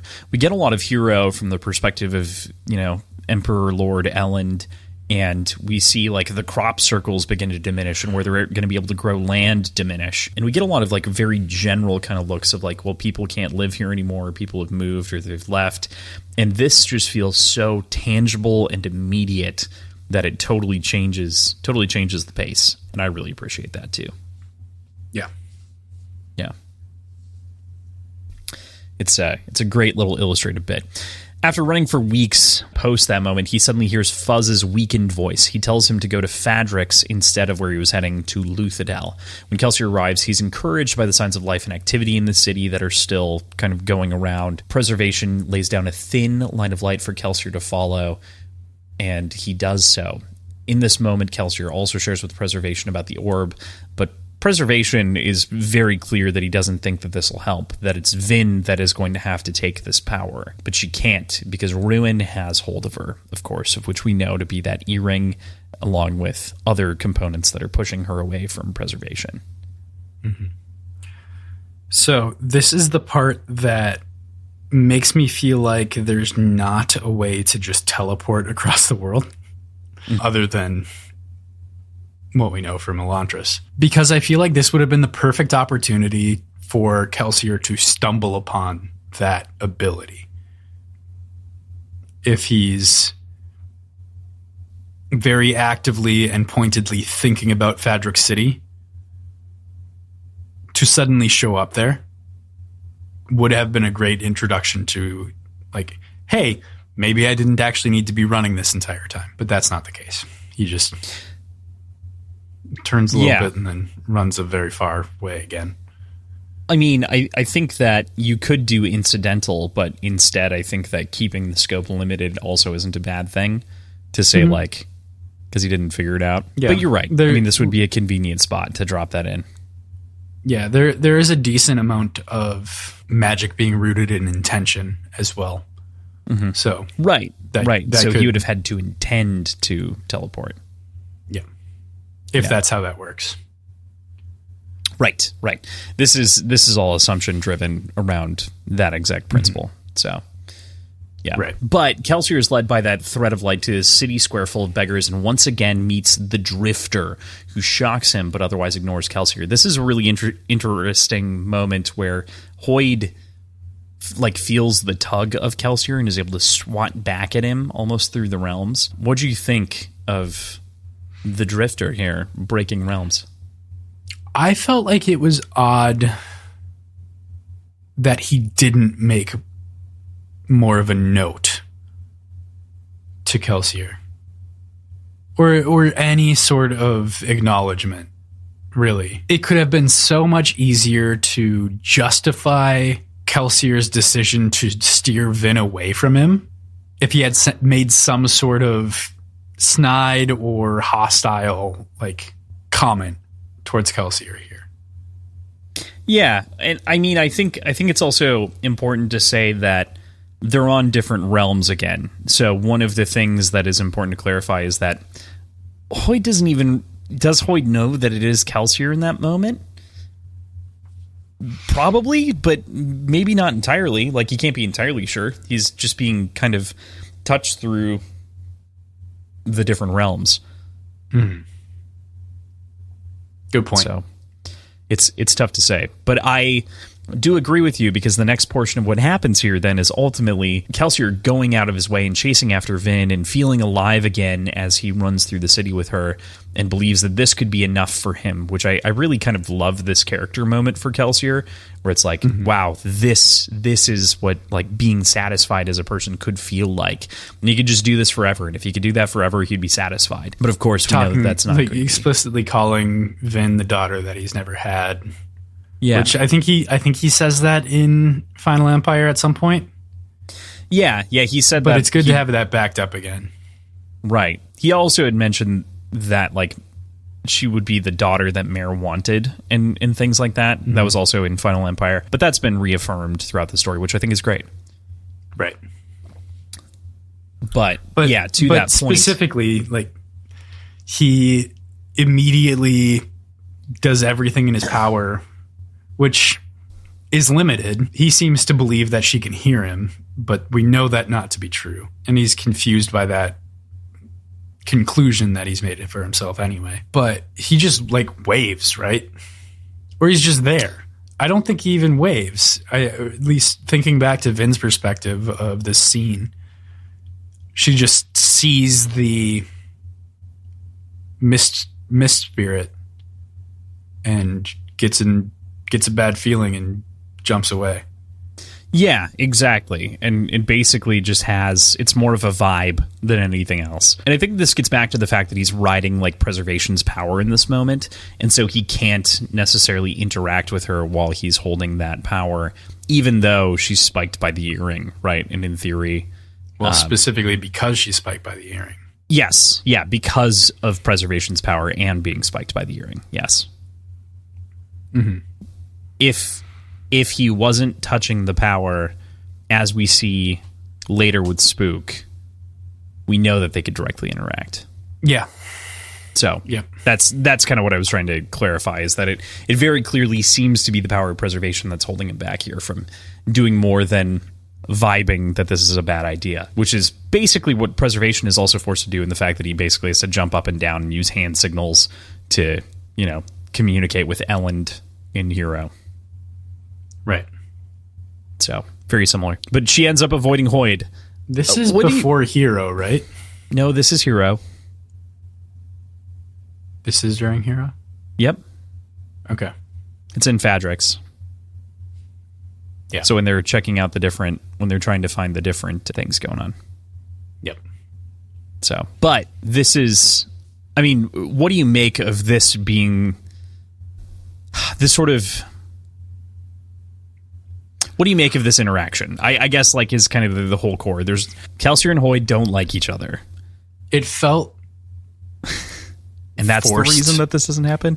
Yeah. It felt forced. It felt like an afterthought of a justification somehow. It just didn't. There's like not even a reason that he's trying to scare Vin away from Hoyd. Like there's not even a reason that he's trying to steer her outside of that he thinks that he's a not good force, when in all of our other experiences he's actually been fairly helpful. Yeah. If not kind of way. That said, to give Kelsier the benefit of the doubt, his last interaction with him was in the well. Yeah, right. Right? And that well is what was containing Ruin. So it's conceivable that Kelsier would believe that Hoyd is acting in Ruin's best interest. I don't understand exactly how you're drawing that connection, or why exactly. Do you want to explain why you think he's... what's his motivation for being at the well? To go trying to think about this from Kelsier's limited perspective of what's going on. Right. That is... Kelsier doesn't think of him as influenced by Ruin. He just doesn't like him. I'm trying to give him as much of the benefit of the doubt as possible, Crossland. Yeah, I understand. I guess I just don't see... Not necessarily influenced by Ruin, but working towards a mutually beneficial goal. Yeah, I think he's just skeptical of Hoyd in general, which is why he's, going I think that that's direction. truly the answer. I think you're Yeah. right. I don't like that as a justification for stopping him, or for stopping Vin, though. Yeah, right. So I'm trying to find a justification that makes sense for why he'd be acting in such a definitive way, given the circumstances. We conveniently have the book. The book. Yeah, I mean it's such a small. It's such a small thing too that it's like, God, how can we even give it that much weight? But at the same time, then I understand that so much of this part is about connecting all of those dots and connective tissues that Brandon had laid out, right? Or laid out in quotes in different moments, and trying to draw them together and pull it together to make it something cohesive. But this one does, I think you said this at the beginning, but this one feels like the biggest afterthought of them all, as far as anything goes, because it is literally like a paragraph worth of connective tissue, and it doesn't make any sense outside of Hoyt and Kelsier generally having a rivalry and him not trusting him because of he thinks he's skeevy. I think this would have made more sense story-wise, like thinking back to Hero of Ages and Vin's perspective in this moment. I feel like all of this would have made a lot more sense to me if that was Ruin's imitation of the Mist Spirit being shown to Vin. Right, which is what happens right after this. Right, and like that just like as a means of... But I guess, okay, let's draw this conclusion out even more. That strengthens the idea that Kelsier is unintentionally of Ruin to a certain degree. If we're talking about Mare being of preservation and Kelsier being of Ruin, not in the same like capitalized sense that the Khandra are. Little P, little R. Yeah. Well, the O, little O's. All right, they didn't capitalize the O in of, did they? Yeah. I guess I was just making the like little R, little D joke, which is the the common political science joke. Anyway. Mm-hmm. Well, he is inadvertently helping Ruin keep information out of Vin's mind. Helping keep information out of Vin's mind. Yeah, I mean, sure. Drawing down that path does make accidentally more sense. Argument. I do not like it. I believe that's more... I'm trying, Crossland. Right. Well, and the other part of that is that he's holding on physically to preservation's power in the moment, so that makes it even harder to, pull for that argument. Needless to say, moving on from this of the first connective tissue bits, that neither Crossland nor PJ apparently like. Kelsier is then suddenly attacked by Rune's power, and AT shows up, and he reveals that the 11th metal was, of course, this ruse to trick Kelsier and taunts him more. Rune explains that nothing is destroyed, just change, and that he and Preservation are two sides of one coin. Kelsier tries to punch Ruin, of course, in this moment, as he did earlier with Preservation, in this sort of petulant child moment, and is instead attacked and feels immense pain as he tries to punch this god of whom will not tolerate his foolishness. I actually didn't mind the monologuing here either. Ruin is written really, really well throughout this entire novella. Yeah, I think so. I think that makes for a really great... I think that this strengthens a number of components of the story. However, inserting Kelsier does not strengthen... the story in any way, in any material way. No. Yeah. Cool. Did you have anything else on the shadow bit that we experience here from Heroes? To me, this is the least offensive of the the second least offensive of the interactions. It's not egregious. Yeah. But it's odd. It's kind of meaningless. Am I missing things? I don't think so, man. I don't think so. All right. With Okay. Let's explore the idea about the identity placed upon somebody by others. Sure. Is Kelsier perceived as a person to hold a grudge and to act unreasonably in the name of a grudge? I don't know. I don't think so. Not the image of Kelsier as the Church of the Survivor. I mean, he could. He kind of does with the nobleman side. In life. How he was viewed in life, yeah. Right. I'm definitely saying that, but all kinds of things would go into a person's identity if they no longer had a physical form, right? So also, I'm thinking about the worship, and I'm thinking about the other components that could tie into that form. But the idea of trust your gut and act in extremes, that tracks with this. Mm-hmm. And also tracks with them trying to punch Ruin. Punching gods. Mm-hmm. So I can find defenses to it. I still think it's weird, but it doesn't make problems for Vin like some of the future. Yeah, it doesn't weaken anything. It just feels purposeless, unlike some of the other components that I think really kind of diminish character moments. So, yeah, cool. All right. With that, we get into chapter 2 here.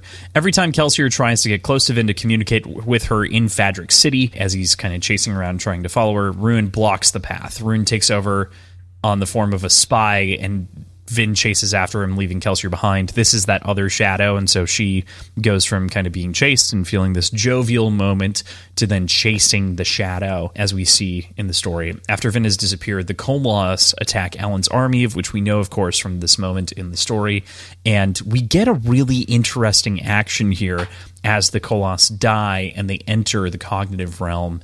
He's shocked to see that they're human. What'd you think about this kind of moment reveal and what happens when a Colossus dies? You know, that answer. Yeah, it made me remember that they don't take dead bodies. They take injured ones. Mm-hmm. Because I had completely forgotten that, and I thought they were taking corpses and Frankensteining themselves into existence. So it reminded me of that.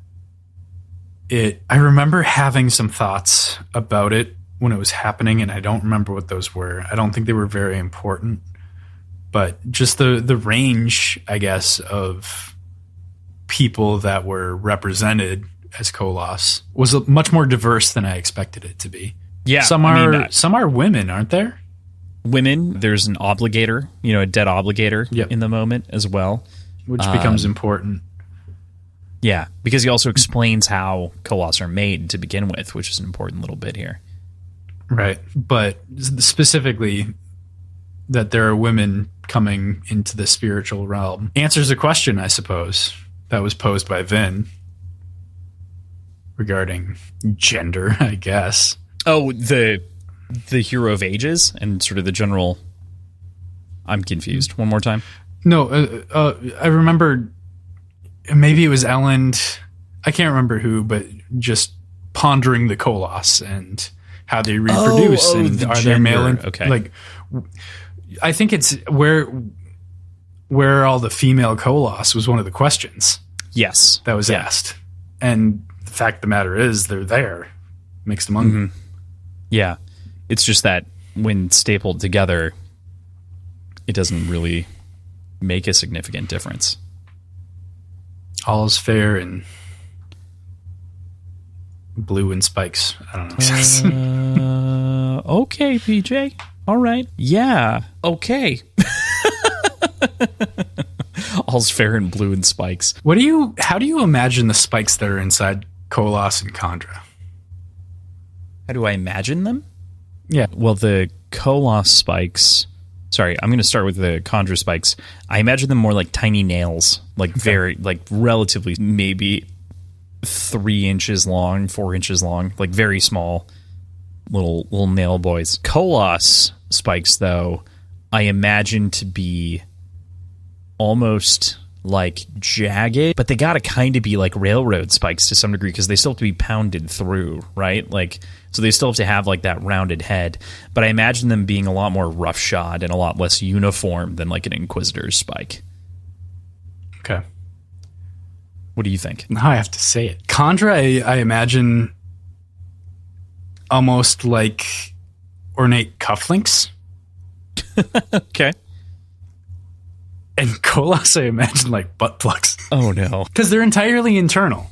Like they don't have to be just pounded through. They're pounded into and consumed by the flesh. Or surrounded by the flesh. Because you can't see the spikes externally. On Kandra. On Kolas. I think you're correct. I don't think it's necessary to see them either because the skin grows around everything, right? But I think you might see them to begin with when they're nailed together. You know what I mean? And then they would come to grow around it. But maybe, like, but think about like a fresh our Kolas. friends didn't know that. Yeah, that's fair. It was a huge reveal that there were spikes there. Very true. Very, very true. That is definitely a fair point. But yeah, I imagine them like thickens. Thick boys. Yeah. They're specifically hemologically charged iron spikes. So I would imagine they're probably pretty similar to the Inquisitor iron spikes, which are like railroad ties. Yeah, we talked about that. I still imagine them as like really tall, thin cones. Well, that's eyes because they're kind of flat and round like that. Yeah. I don't think those are iron. I feel like those are steel. But okay. Or it's got to be fucking iron because he's iron eyes, right? Fuck. Steel is still iron. Or it's one of each, isn't it? They definitely get multiple of the spikes. I mean for the eyes. For some reason, I thought one was iron and one was steel. Spikes are protruded several inches. Steel Inquisitors. They're called Steel Inquisitors, like the obligator of many things. 2 through the eye sockets, 1 in the middle of the spine, 8, 1 for each node in the torso. Steel Inquisitors can have children. No spikes through the balls. No spikes to the balls. Steel spikes in the eye sockets. Okay.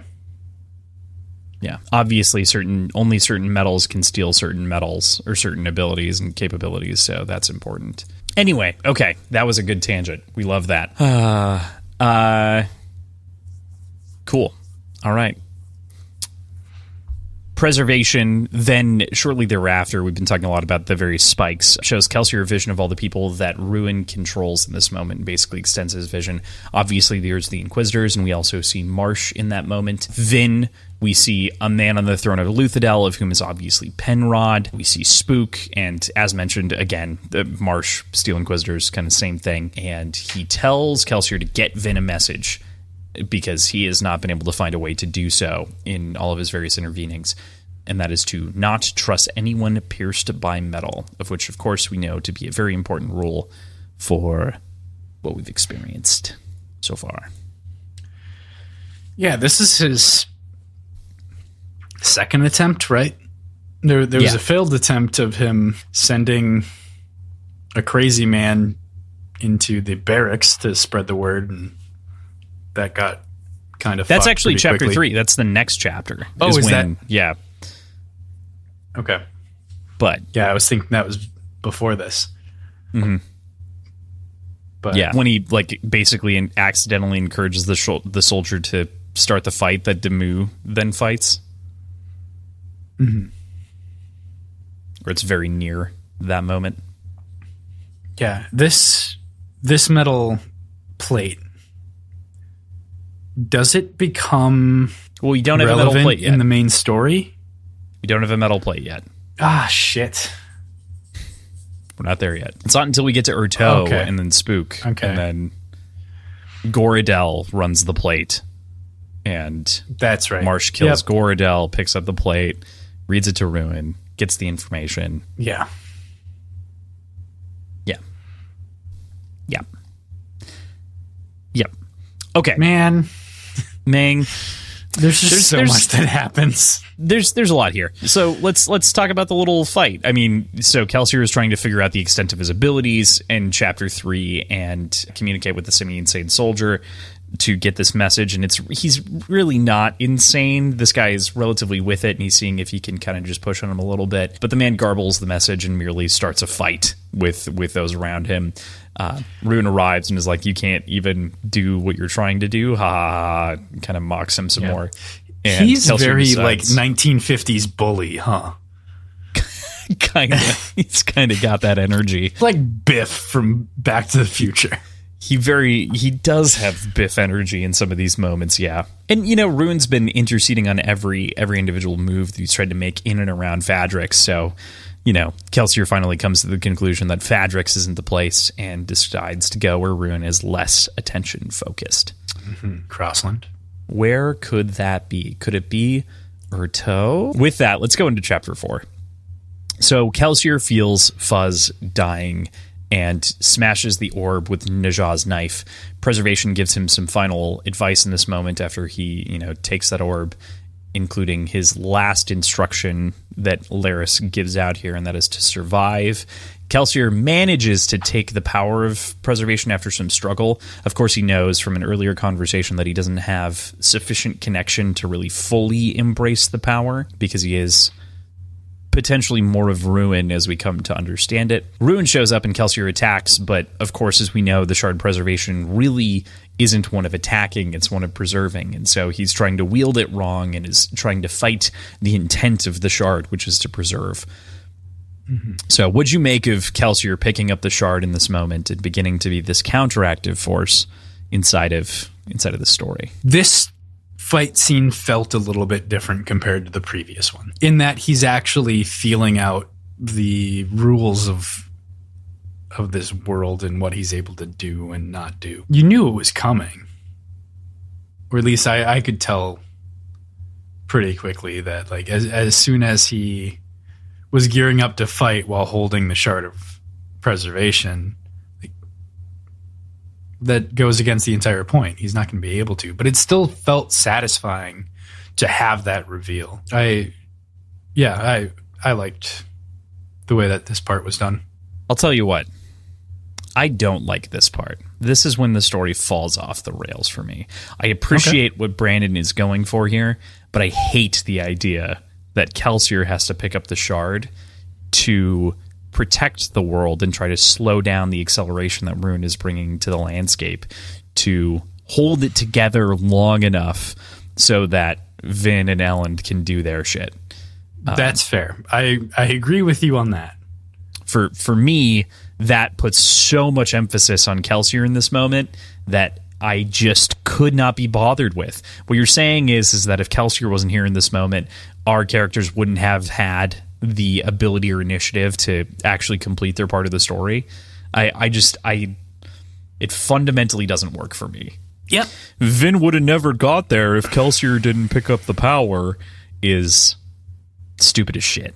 I hate it. But I see what he's going for, and I do like Kelsier's exploration. I can see what Brandon is doing. I just don't like it. And I think that it functions inside of his rule system, and I think that it does a very good job of progressing the plot that Brandon intends to progress. I just think that this is the beginning of him undermining the characters' actions, motives, and their own intents in the story to a point in which none of this would have been possible without Kelsier, when Kelsier could not have been less a part of the narrative outside of a mental inspiration for a couple of our people as we read the book, right? And I think that's where I feel this betrayal is. I read this book and you're telling me that parts of that book are effectively lies, and that the characters and what they felt in those moments are effectively lies. Yeah, that's what we're saying. Right. That's what I'm saying. Though there is the argument to be made that without something drawing Ruin's attention, what else would Ruin have been doing but like bearing down on? But he was doing it anyway from our perspective. You know what I mean? Like, that's the thing. That's true. He was doing this anyway from everything that we understood in the story. So by giving us this additional, in quotes, layer, really what you're doing is you're giving Kelsier initiative inside of a story that felt on the other side like evil was winning. And so what it does is in this moment, it says, well, evil wasn't entirely winning. We actually had a different guy that was pushing against it in the background. And it reduces the interpersonal stakes of the other story for me. I totally agree with you, for the record. Yeah. The good that I can see in this is that Brandon accomplished what he wanted to do. I just don't like what he was trying to do. I have decided to play Brandon's advocate. Oh, I think that that's a reasonable thing to do because truly, again, I think that this is a reasonable thing to do because the goal here, it's not like I think Brandon is some terrible author or anything like that. I think that he's accomplishing what he wants to. It's just not to my taste whatsoever in this moment.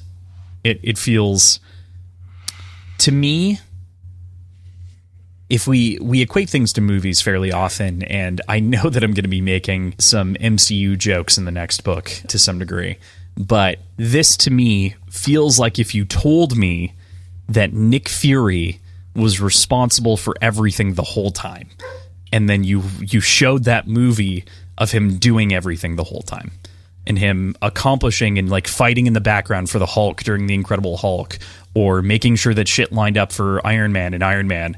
It's like, wait, you mean the reason that he actually managed to get out of that is because Nick Fury did some work with the guy of whom helped him build the suit beforehand, and so he ended up being in the right place at the right time? Like, it's too convenient. Yeah. To feel right, especially after we already have the context of the original movie. Yeah, that's exactly what it would feel like. Yeah, right. It's just, yeah. Oh, and Nick Fury died previously. That's the other important part, and then came back to life. It happens after he died. Right. Yep. Yep. Exactly. God damn it. So it wasn't even a possibility that was on the board. Obviously, as we know with how the rest of this goes, Kelsier sees black lines that are tying him directly to ruin, of which is preventing him from holding the power as purely as he'd like to, and shows that connection that we talked about previously, where it seems to imply that he is much more connected or invested by ruin than preservation as an individual here. He even tries to communicate with those that are open with him, and still doesn't work. He finds that he can read people's thoughts now, of which is completely different, and so he's no longer able to communicate with these broken people necessarily, but he can read people's thoughts. And so in these moments, he's able to have kind of he's able to hear thoughts, and so he desperately tries, of course, like Preservation had done previously with Elend, to warn Vin in a similar fashion to show up and try to warn her, but because of the spiked earring, he cannot interact, and Rune is able to shove him away in those moments. Kelsier instead finds Marsh and listens to his thoughts, and I love this moment because it is a great brotherly moment of kind of realization here between the two of them, of who he is and to keep fighting, as he's telling himself this. And it's this reminder that Marsh is buried deep inside, which I think is a great moment. And Kelsier decides that it's the smartest thing not to confront Ruin directly. What do you think of the sort of the post of picking up the power and trying to fight Ruin directly and moving to more indirect? Well, I mean, the biggest thing for me throughout this section is, and maybe I'm just straight up missing something, but trying to figure out where that connection to Ruin comes from. And if it was via the pits, and spending so much time in the pits of Hathsin, which were effectively Ruin's body, does that forge a connection between the two of them, or was it entirely unrelated? PJ, that is probably the best argument that I've heard. I don't know that anyone has this answer necessarily, but I like that rationale the best. That a lot of his, you could even say that he's been tainted since that moment, and since Gemmel and everything else, and kind of led down what would be a more ruinous path with the 11th metal, even in kind of those cracks. And those cracks were really the cracks on him were the scars that he got from the pits. So yeah, I love that explanation. I think that fits. And those scars come from the geodes grown for Atium. Right. Or around Atium. Like, I don't know. Yeah. I feel like that makes the most sense.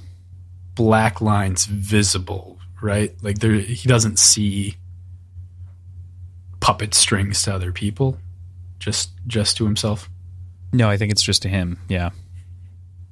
It's likely because he's holding this power of preservation, right? And it's showing that, like, you know, it's impure to some degree. Yeah. Yeah. Any other thoughts on Marsh, on his inability to interact with Vin?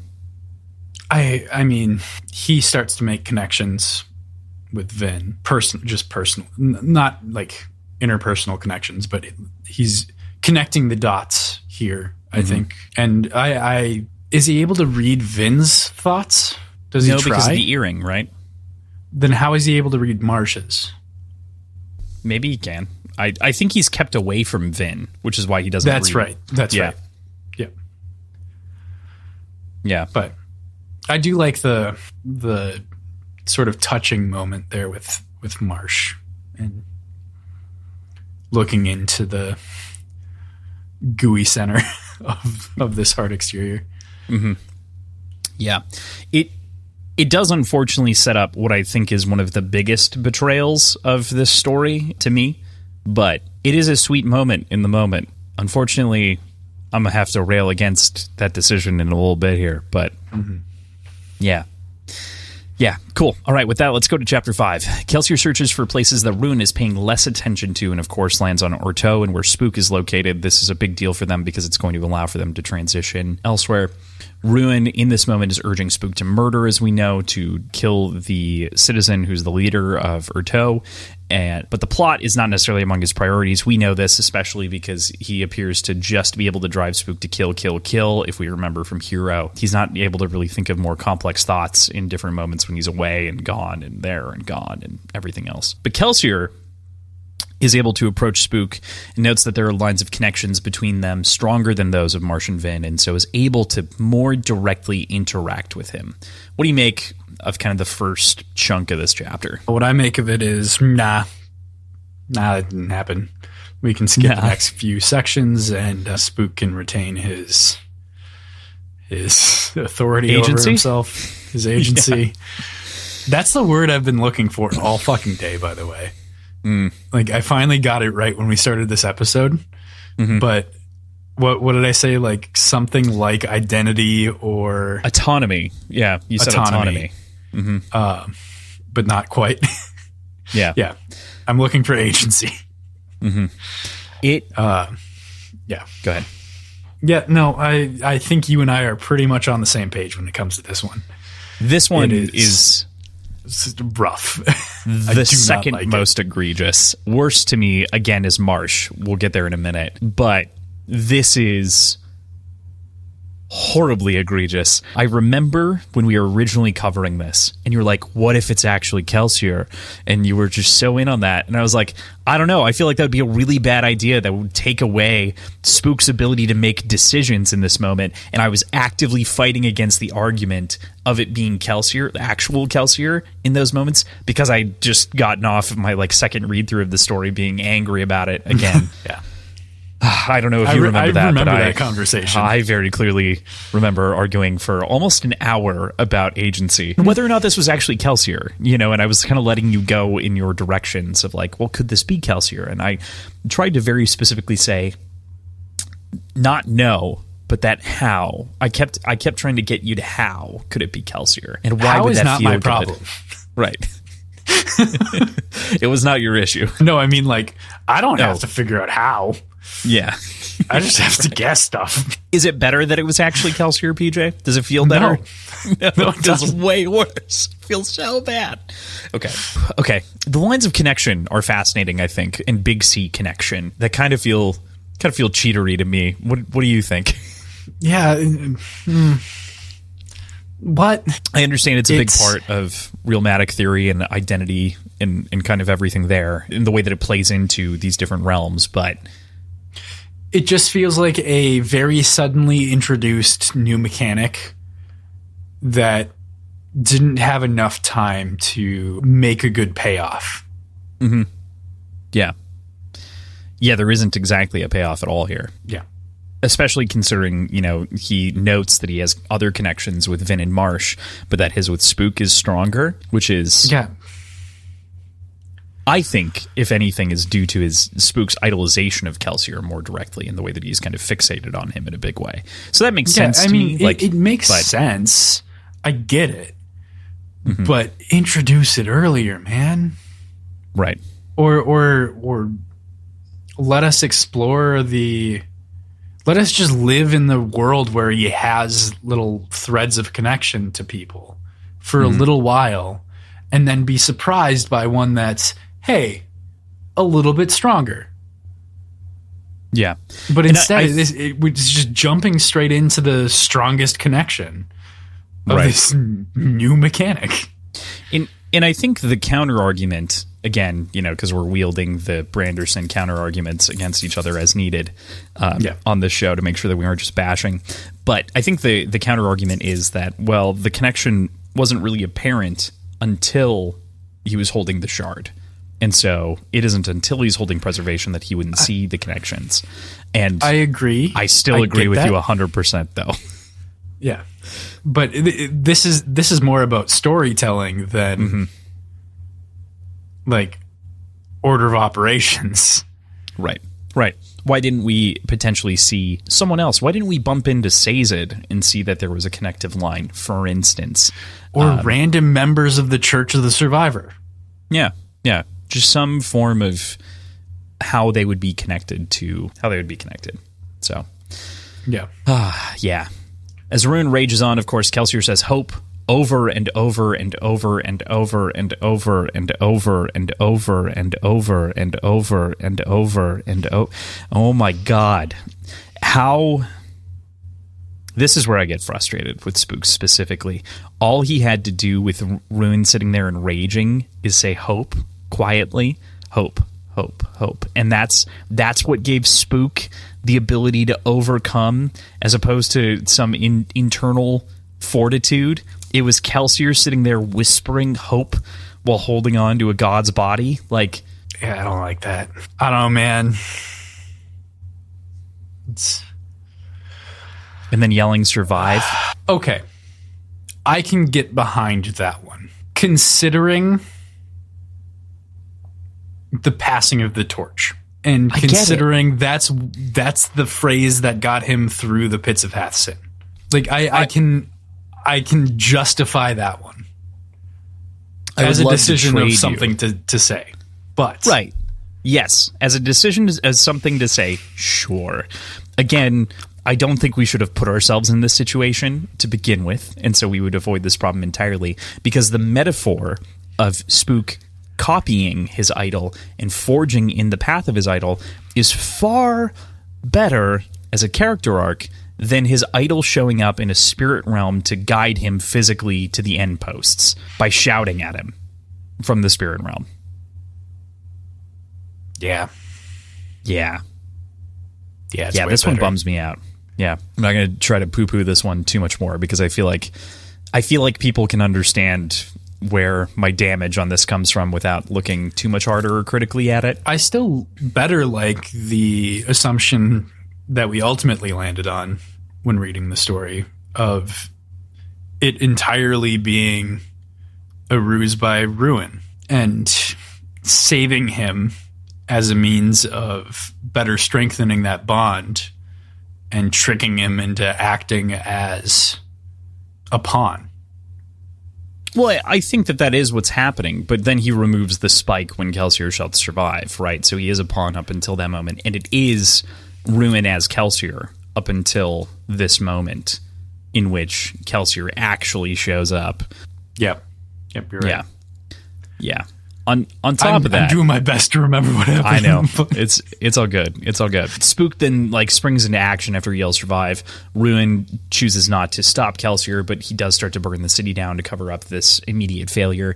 This is, of course, like a small chunk of Ruin because most of Ruin is focused over in Fadrix, as we know. Sazed is also here, but looks worn down. Of course, this is kind of foreshadowing where Sazed eventually ends up, and just to say that he saw him effectively. Again, why couldn't we have seen him sooner? This would have been a great point to bring up a little bit of connection and to, kind of introduce it, even if it just pays off immediately. Yeah. Kelsier is able to see a little ways into the future, though, and he sees that there is still hope for the city. This is one of those points, again, in the story, like, why?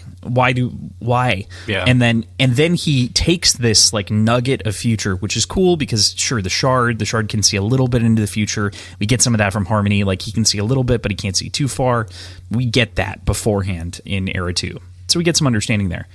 But this is eventually what leads Spook to enter the building that is on fire, and that he pushes him into it to save the day. And that's the reason ultimately that, Spook makes that decision to go into that building, that burning building, when he's just completely zonked and exhausted. And, he's been pewter dragging without knowing it for a long time because of the pewter spike. And that there's this hope for the city, and the only way that the city survives, this is very Doctor Strange endgamey, but the only way that the city survives is if he goes down this specific path and he encourages Spook to do the thing. Again, it gives a character that was mostly an ass so much authority over the story that otherwise had a very satisfying conclusion. Yeah. Especially Spook's arc, of which was my favorite arc in the entire fucking book. It was very... It very much taints the retrospective story. Yeah. Which is problematic. That said, thinking about this here, is there any implication of the other guy that Spook's always with being someone more important here? No, I don't think they even mention what's his name. Although I do think there is a probability that he is a world hopper as well. That he is. Yeah. I think that there is a that's high what chance. Makes sense. Yep. It seems highly probable that he is maybe not with Hoyd, but he is of a mind with Hoyd in the way that he behaves and acts, and otherwise has access to a couple of things that make me question. I mean, Spook's entirely blind throughout this whole thing, right? Like, does he actually basically see this guy? Could it be Hoyd? He's able. Again, he's not able to entirely see. Blind. Yeah, he's got like Daredevil-y vision is kind of the way that it's equated. Yeah. Okay. So again, that's chapter 5. It is my most egregious. It's my second most egregious complaint about this section. And truly, again, part 6 has a lot of great tender moments coming up that I'm excited to talk about, but brutally murdered what was previously my favorite book in the series, and what made me change it to Well of Ascension, because Well wasn't fucked with. Well made sense. Well was good front to back. Even Kelsier's interaction there makes sense. Like, that works, that tracks. That's something that Preservation couldn't do. It feels okay, despite, like, it feels okay. It's not my favorite, but it feels okay. Still puts a lot of the onus on, as mentioned, a mentor who's kind of an ass. But can you run down for me which part is most egregious to you here? The worst part to me specifically. Is it the conversation with Spook? No, Conversation's okay. I'm actually fairly okay with the conversation. The post of that conversation is kind of meh, but it's fine. It's a hallucination, whatever. I can believe this bit, and I think that that's the entire next chapter, right? That works for me. For the most part, given the scene dressing and given everything else. Okay, if I take everything else at face value at this point, I can like this conversation. I can enjoy this genuine moment that happens between these two characters. The part that buries me is Marsh and the way that he basically takes credit, that Kelsier basically takes credit for fighting against Ruin's will by distracting Ruin in the last moment and basically pushing against him with Preservation's power to aggravate him to attack him. So then Kelsier can drop the power for Vin to pick up. It puts, again, so much on Kelsier that it completely robs Marsh of his single greatest moment in the series. And it's so frustrating, not only because it's Marsh and he's been depressed and he's been thinking about killing himself for the entire novel, and like thinking about how that could be helpful in the story, but on top of that, it's his brother that steals it from him in this moment. It is a storytelling sin to me that completely undermines some of the best heart-wrenching shit from the original book. And Marsh's entire thing was nothing but sacrifice. Yeah. The entire time. Yeah. It was exactly it was selflessness. And the only way that he can make his selfless sacrifice is because Kelsier stood up for a second against Ruin. It made me want to vomit. It still makes me want to vomit. This is what actually makes me angry about this story, is chapter 7. Yeah.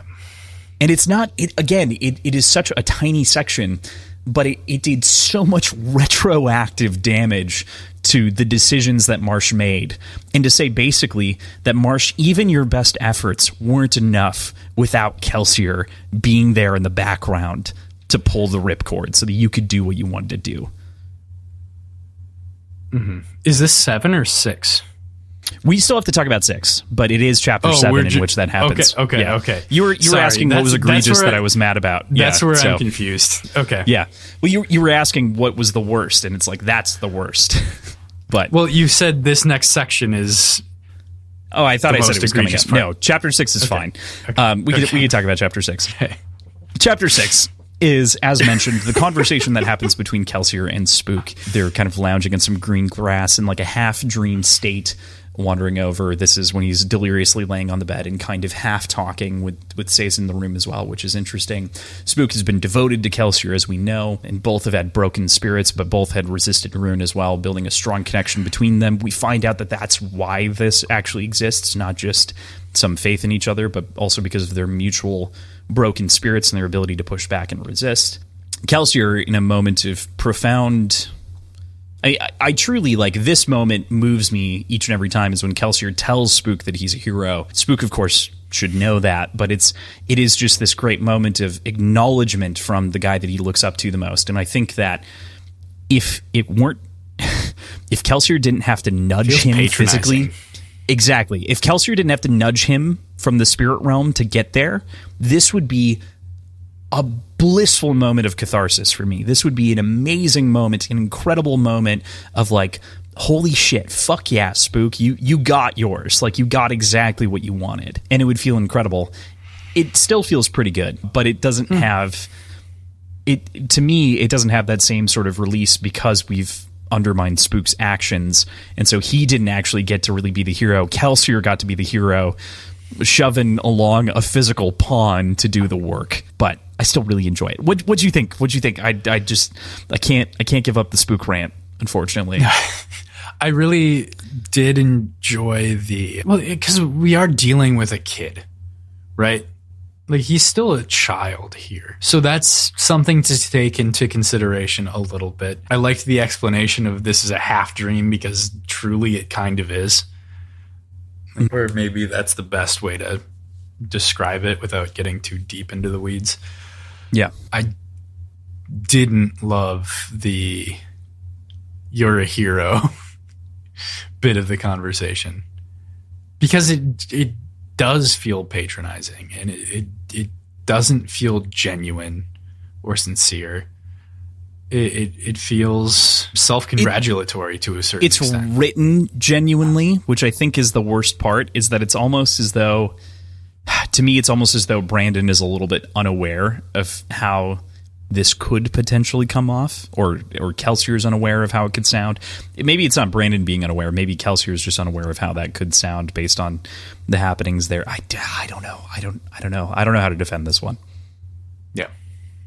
Yep. Kelsier, of course, urges him with that message and gives him the message about the spiked individuals, of which does eventually lead us to the metal tablet that we'd spoken about previously. Right. Okay. So that's here.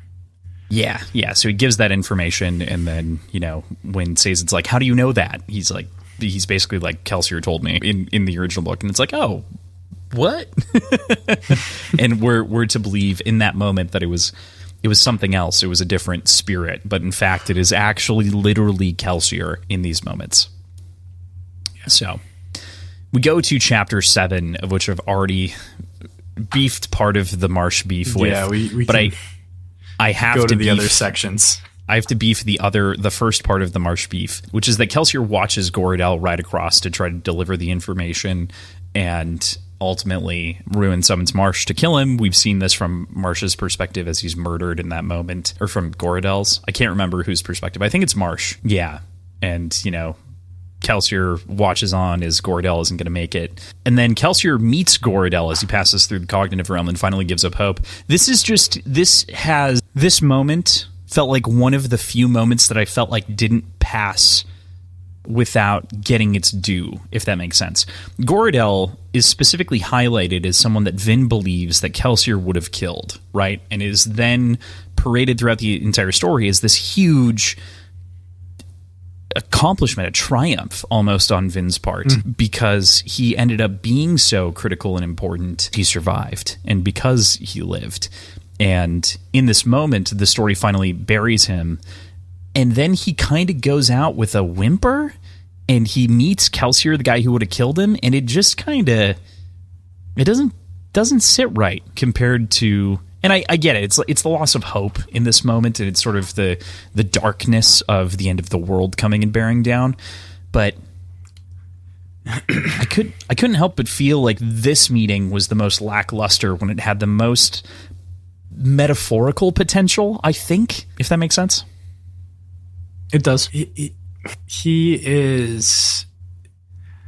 I feel like it would have been the most on brand and maybe even the most poetic to not interact with him at all and let him walk through silently and alone. I don't know what to make of it.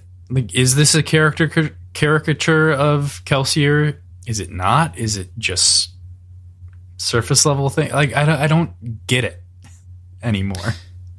Yeah, and that's where I think this starts to get a little bit muddy and lost, is like, what are we trying to get at here with Gorodel in these moments?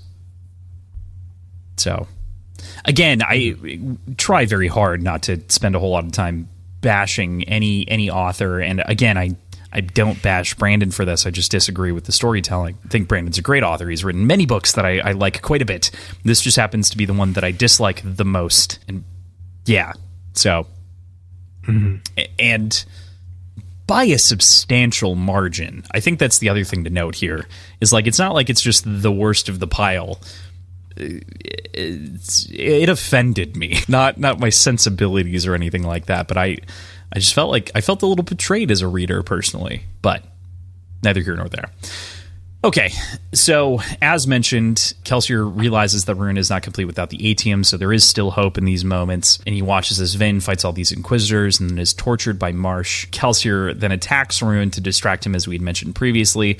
This distraction works, and Marsh, having read the message himself, removes Vin's earring. This, again, we talked about the way that I think that this is a massive betrayal of Marsh's character, but not only does it feel like a massive betrayal in this moment of Marsh's character and his ability to put these different pieces together on his own, but it also feels like Kelsier's taking the credit in this moment, which is bullshit. Again, It's a different layer of bullshit on top of the previous bullshit that I had cited with stealing Marsh's overall thunder.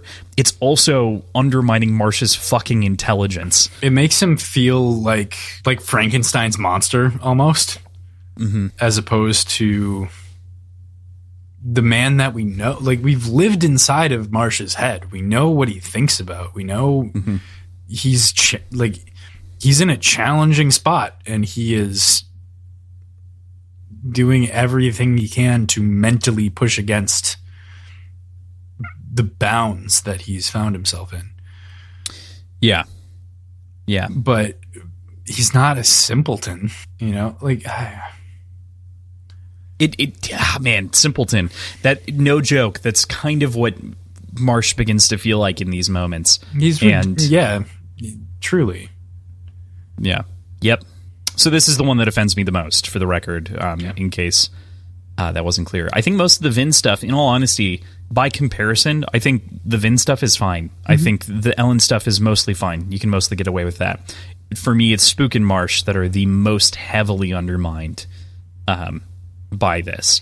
From here on out, I think the story is pretty good. I don't see any issues with it, but it is predominantly these 3 middle chapters that do a ton of work and damage against the story that I loved. Yeah, I agree. Yeah. I don't... Womp. I feel like... Continue talking. I'm just going to pour a little bit more. I'm not sure if I see this as worse than Spooks or not. They're pretty close in my mind, as far as like egregious removal of character agency goes. At the very least, this information that Marsh has and critically passes on did have to come from some. Yeah.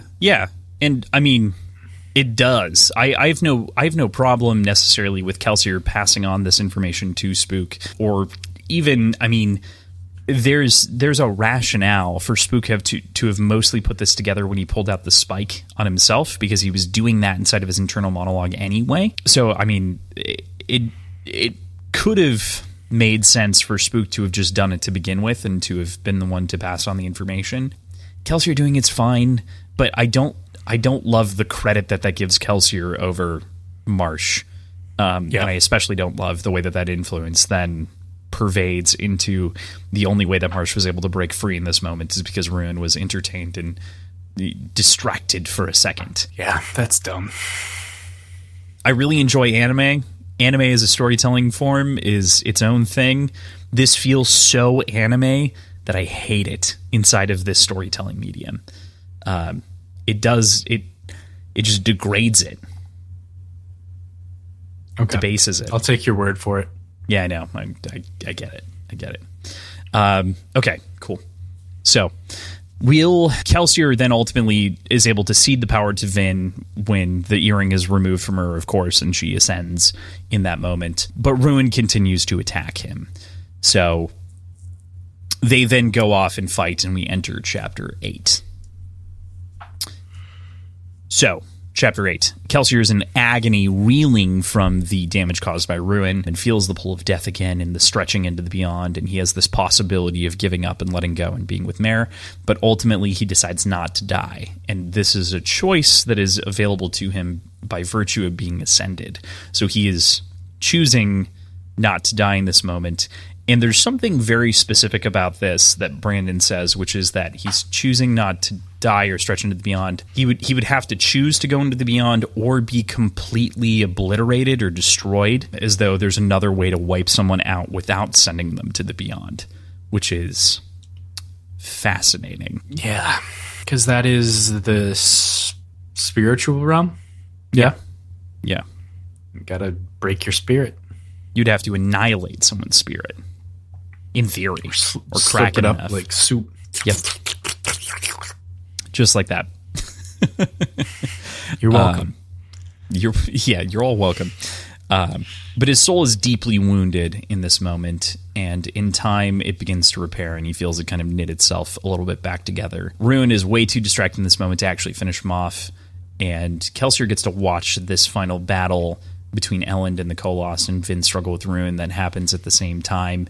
We see the shining moment where Elend briefly burns Atium and Duralumin and sees through all three realms. And so we get that clarification of what exactly happened in that brilliant moment, which I think is important. What do you make of kind of this alt perspective? Makes for some crazy implications of what Allomancy is actually able to do. It makes me wonder if this is a function of Duralumin, if it's just strong Atium, what other effects can be found on the other realms when Allomancy is being burned or amplified in whatever way. Yeah, how crazy. I like these rules and the explanation of how things work. Who would have guessed? Yeah, I mean, it is a very neat kind of section, and it does pose a lot of questions. I do feel like it's a component of Duralumin and Atium, predominantly Atium being a god metal and having some additional capabilities therein and kind of breaking some barriers in a big way. But it poses the question of, like, what if Duralumin and Lerasium? I was just going to say that. Yeah, like, what the fuck would that do? If it Super gives you the Mistborn. power of exactly. If it gives you the power of Mistborn, what's to say Ferric it Mist. wouldn't? Yeah, I mean, it's something. Maybe that's what it is. I don't yeah, know. it poses a lot of questions though in that exact regard. So, and it is the unification of three realms is unheard of at this point. We didn't even know that the realms existed when in Mistborn Era 1 to begin with. Right. So we can make an assumption that gold somehow peeks into one of the other realms, but yeah, what I does think that really there tell is us? a decent assumption there to be made with gold and with the 11th metal as such. Right. And I think that speaks to, at the very least with the 11th metal, with Malatium, that speaks to its capability as a god metal and what that would do. I mean, again, that impact. So. Yeah. Okay. Go ahead. What were you going to say? Oh, yeah. Yeah. So Preservation Rune's powers are released when Vin sacrifices herself to delete, and they collide in those moments. And AT is defeated. Kelsier considers taking the powers for himself in a brief moment, but before he actually does that, Elend arrives, and together they watch Sazed take on both powers, as well as become very buddy-buddy in these moments. There's a line that Kelsier says that he kind of claims that he loves Elend, or that Elend believes that the people that he would see in the afterlife are the people who love him. And Kelsier kind of leans into that. And I hate that. Okay? Yeah. Who is this man that we're dealing with? Kelsier died for Elend, and in the very beginning in part 1, it's very clear that he resented Elend in those moments. As a nobleman, more or less, but was as a nobleman, more or less, but was definitely supportive of Vin, and so that's why he does it in this moment and gives up his life and sacrifices. So, and sure, that's an ultimate sacrifice that you could equate to some form of love, but that's love for Vin, not love for Elend. That's the thing for me. So it feels, I don't know, I'm wonky on that particular paragraph myself. Yeah, that's weird. Yeah. I'm glad you agree that it's not just me, because that was one where I was like, I don't know if anyone would agree with that, but that one just kind of hit me weird. But it is a sweet moment, and it's great to see Elend again. It's great to have this kind of true last words with both Elend and Vin in these moments. And this is where I think for me this ends up having that potential of being a tearjerker, right? So Vin then shows up, of course, and they hug, after kind of briefly touching hands, which is kind of funny, and rolling that into a hug. That was kind of funny. shortly thereafter, we know that AT dies, his red-headed body hits the ground and comes through, and Kelsier, of course, decks him and lays him out fully because, of course, Kelsier has to punch a god if he can, or a dude, before he stretches into the beyond. He says a name, I believe, as well, before he stretches into the beyond. Just double check. Oh, I don't remember that. What'd you think, I guess, the whole thing? The deaths, the beyond reunions. What we've already talked about, and the kind of weirdness that goes along with the Ellen part.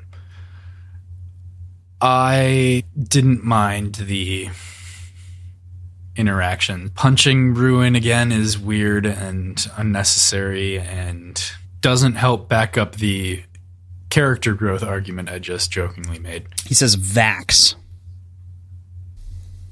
AT. Vax. Yeah. Okay. Looks up and says Vax. Interesting. Mm-hmm. Is that him saying his own name, or is that him calling Kelsier Vax? I think he's calling it, or calling for something like Vax. I don't know what to make of that. Yeah. Yeah. Yeah. Mm-hmm. What else? I think for me, the thing that I really appreciate is that, we had this conversation on the front end about Ellen and love and sort of, kind of the reaction therein. Vin kind of ends up at the end of this chapter kind of calling that bluff of love and sort of his understanding of what he believes love is, and says that he's a lot to learn about it, which I think is fascinating.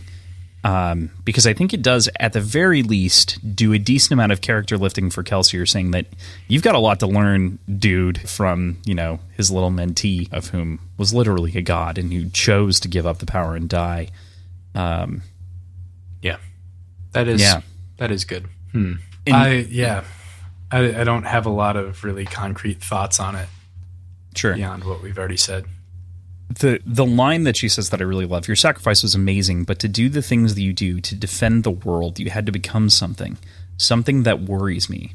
Once you taught me an important lesson about friendship. I need to return that lesson as a last gift. You need to know, you need to ask, how much of what you've done was about love and how much it was about proving something, that you hadn't been betrayed, bested, or beaten. Can you answer honestly, Kelsier? And he's unable to answer. 100%. 100%. 100% for myself.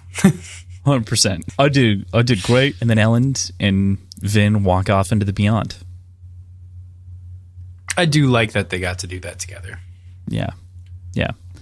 It's sweet that they don't have the luxury of returning to their bodies, of course, even though Sazed kind of offers not. Mm-hmm. But then we go to the final chapter that we have to talk about this week, Chapter 9. Kelsier watches as the Catasandra begins to render the world apart and reform the ash into new mountains and rivers and lakes and everything else. And he's able to see all three realms during this process and this moment. But when the rebuilding of the realm is over, he is once again trapped inside of the cognitive realm. Harmony says it arrives and says that he cannot bring Vin or Ellen back because he cannot reach into the beyond. So there's no way that he can go and fetch them to rescue them. Kelsier does follow through on the promise that we had discussed at the end of the book, which is to give that power, that ability to spook that turns him into a Mistborn. That was actually something Kelsier asked for. Guess what? I'm actually okay with that. It totally made sense in context. I was down with it. I'm down with it. It doesn't undermine anything. Yes, it does. Okay. It does, because, and not so much in this story, but in Hero of Ages, mm-hmm. where it's implied that, like, being a Mistborn is the ultimate form of being the hero that you're trying to be. Mm-hmm. When it has nothing to do with the powers that you have. It's true. It's a reward, but it's not how it's framed initially. I definitely understand exactly what you're saying. I want to clarify here. I think that that's not a problem with this story specifically. It's an issue with both stories. It's an issue with the end result of Spook, right? Which is that in the end, his arc was kind of about you can be a hero without being, a Mistborn, like you were saying. And this is, oh, hey, now you're a Mistborn. Yeah, but even before that, it's like, oh, hey, here's an actually useful power. I mean, yeah, that's because it's supposed to be the temptation of power, right? So it's supposed to be this temptation of power that he gets, right? And so that was supposed to lead him down this road. But then we basically pull a 360 no-scope reversal with the, hey, let's make him a Mistborn anyway at the end. So stupid. Which, yeah, again, gets back to what we were saying, which is that you kind of undermine the point. Yeah. But I don't think that's an issue with this story. I think that's an issue with both stories. I don't think that that's a, Yeah, I agree. That has really, I mean, it happens here, but that's not. Yeah, it's doesn't change incumbent. that. Right. It doesn't retcon anything or make any differences. No.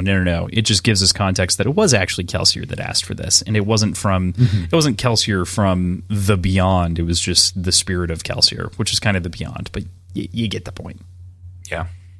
From the grave. It is kind of from the grave. It's so complicated. Anyway, the final bit to talk about here is that Kelsier asks if there is a way for him to return to the physical realm, and Sazed very clearly states that he doesn't believe that there isn't one, and then vanishes to go do other work. And in that moment, Kelsier decides that Harmony is still a terrible liar, despite being a god.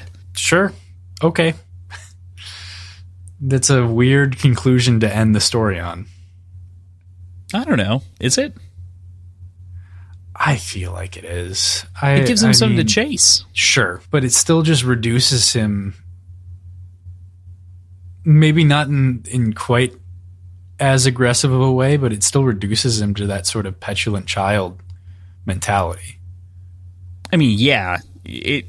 Here's the thing, friend. Kelsier hasn't changed or grown at all. No, he's regressed since the first book. He didn't even really grow in the first story. Like the Grinch's heart grew one size when he decided to die for Elend, and that's what we saw with Kelsier in that moment. He shrunk 3 or 4.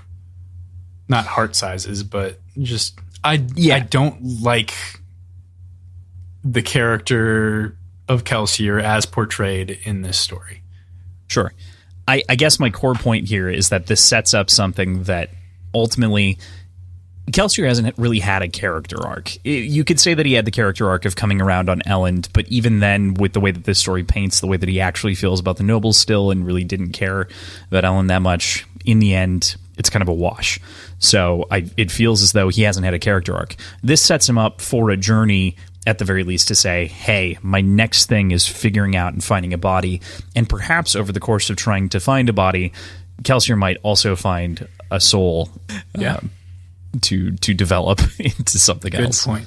So that's kind of my core point, is that, like, Kelsier isn't finished very clearly. He's not a resolved character in any way. This story doesn't do a whole lot to resolve him. In fact, I think it's not even that it undoes anything necessarily. It's that there wasn't anything done with him to begin with. So we have what was effectively, and, this is a bit taboo, but if you imagine Obi-Wan in the Star Wars A New Hope, right?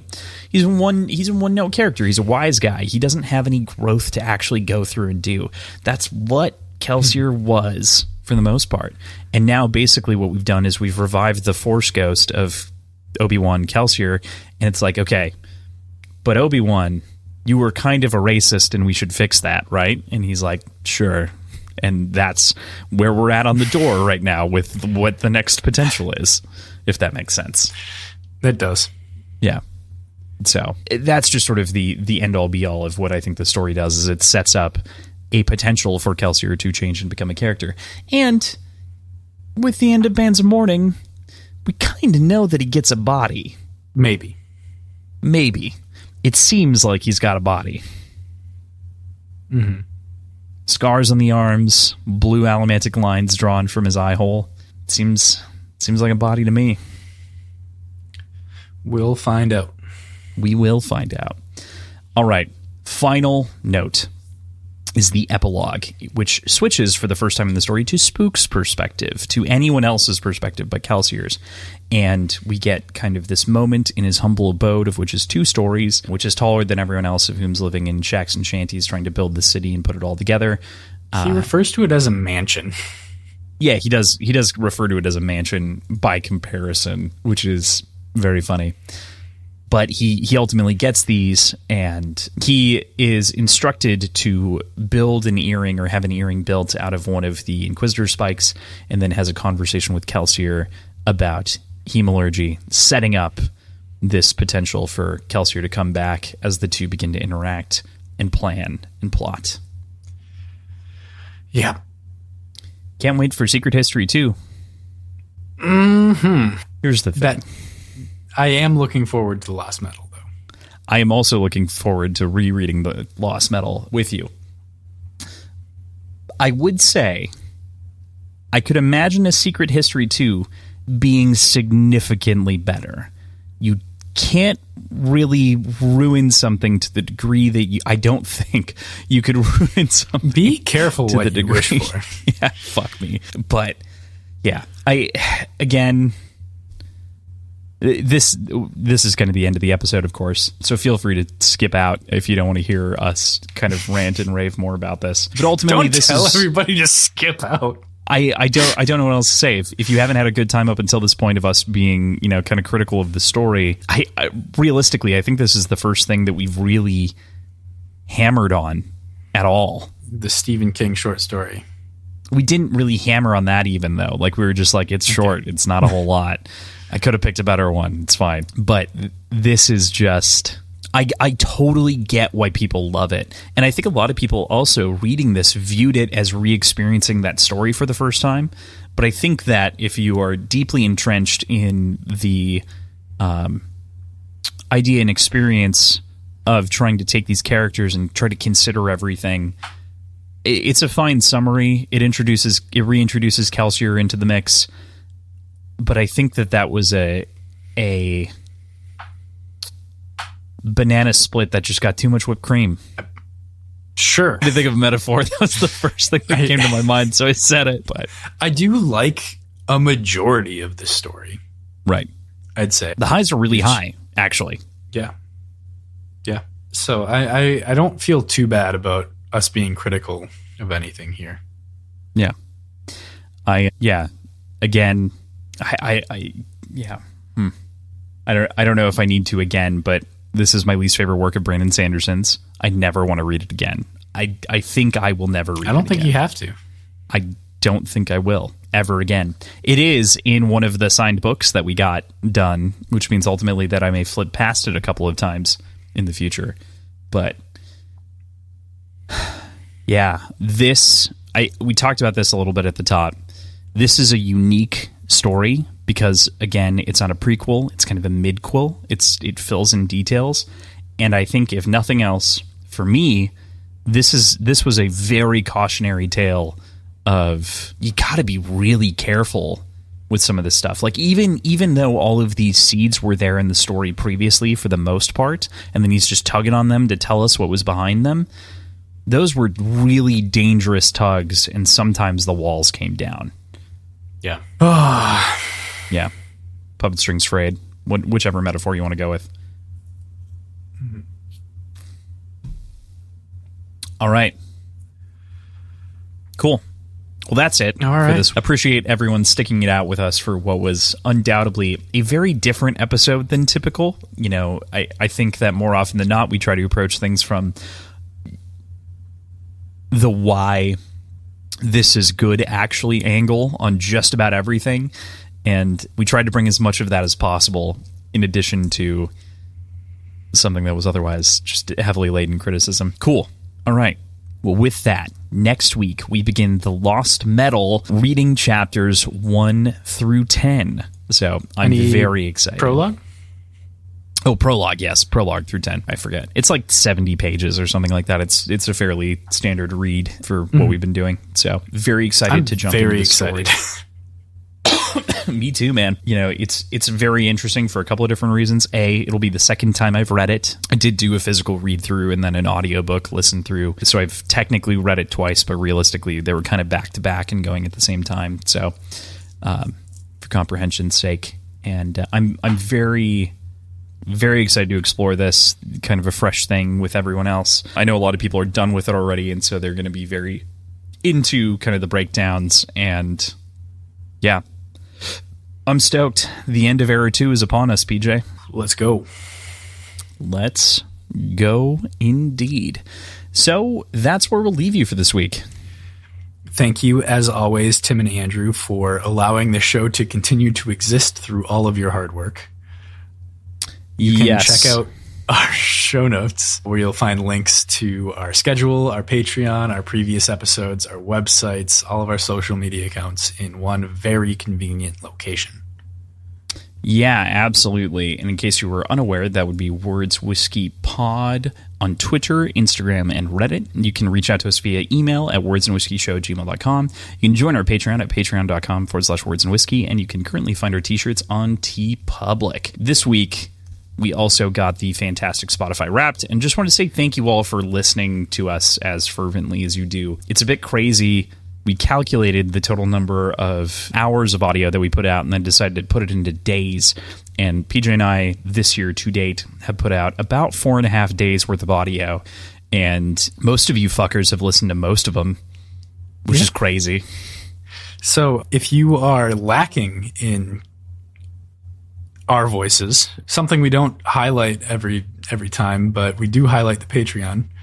If you join our Patreon, you can get about a 20-minute, half-hour Devil's Cut episode that we record before every single episode of this show. So they don't always go up the same week because we fight with the podcast feed. But we record one every week. And so an extra half hour a week of us is at the ready if you were to join us. We're a fun community. Most of my social media time is spent on our Patreon Discord. Yes. I try to not even think of it as social media time because otherwise I would have an issue for sure with the amount of time I spend on our Discord. But feel free to join us. We'd love to talk to you. Matter of fact, I would love to hear more about your feelings on the Lost Metal and where you land on these different things. So give it a check and let us know. Reach out. Talk with us. Chat. Interaction. Yes. So with that, we will see you next week. Goodbye.